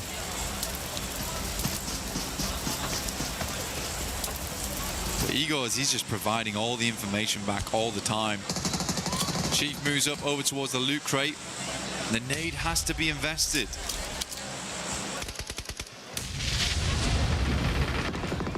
Oh man, don't use that on that. Yeah, good. I was thinking that he was going to send it over towards Igor's. But he is just calling every single time they pull the pin on this one. When to move and when not to. Finally, the play zone takes him out, and Fury is blind again. You lose your eyes in the back line and have to rely on your gun skill now. A standoff between these two teams with open space in front of them, waiting to be crunched forth. Silence with the big guns in the back line, ready to spray. A lot of nades invested, dashing them in towards the middle here. I mean, they're mega blind. I mean, they can't have moved that far. Unless Igor's giving her back the worst information in the world, but... Yeah, I mean, for Fury, I think there's a little bit of scaredness of that front line being aggressed upon. Schweppes pulls the nades. We are playing battleships right now. Grenade to E5. You missed by a mile. Just dashing him out. He's gone wide, man. Start forest fire out in this field of Erangel right now. Be the best opportunity for them. That one actually hits. He's having to drive into it, though. Okay. Assist. I mean, I think we could just wait on these nades. There's plenty of time to wait on this one. E-Arena can play off the back of the tree in the near future. Ayala's just going to swing round, right? Not how I expected the first domino to fall, but that's Ayala going in and opening things up with an advantage for E-Arena. This is PMWC here at EWC. There's been an end game. It has been an end game. Igor's confused everyone. Silence now. Trying to be as quiet as possible. Decent Molotovs, these ones, actually. Trying to catch them on the rotate out. MG3 could make all the difference. Joker's about to send this nade back into the blue. A little bit of a pre-fire. Problem is, the info goes both ways. Silent's got a good read of what angle they're actually playing from now. Oof. He actually did. Oh, okay. Chief with a peek up. There you go. Follow up off the back of it. Let's see if they can deal some damage. Silence peeks up. Warning shots out. Low on health. Got about half left to play with. Runs in towards the tree. He's got the shotty in his hands now. Yeah, all right. It's all kicking off here. They're going to be able to find it through in the end. E-Arena do clutch on. A bit of a topsy-turvy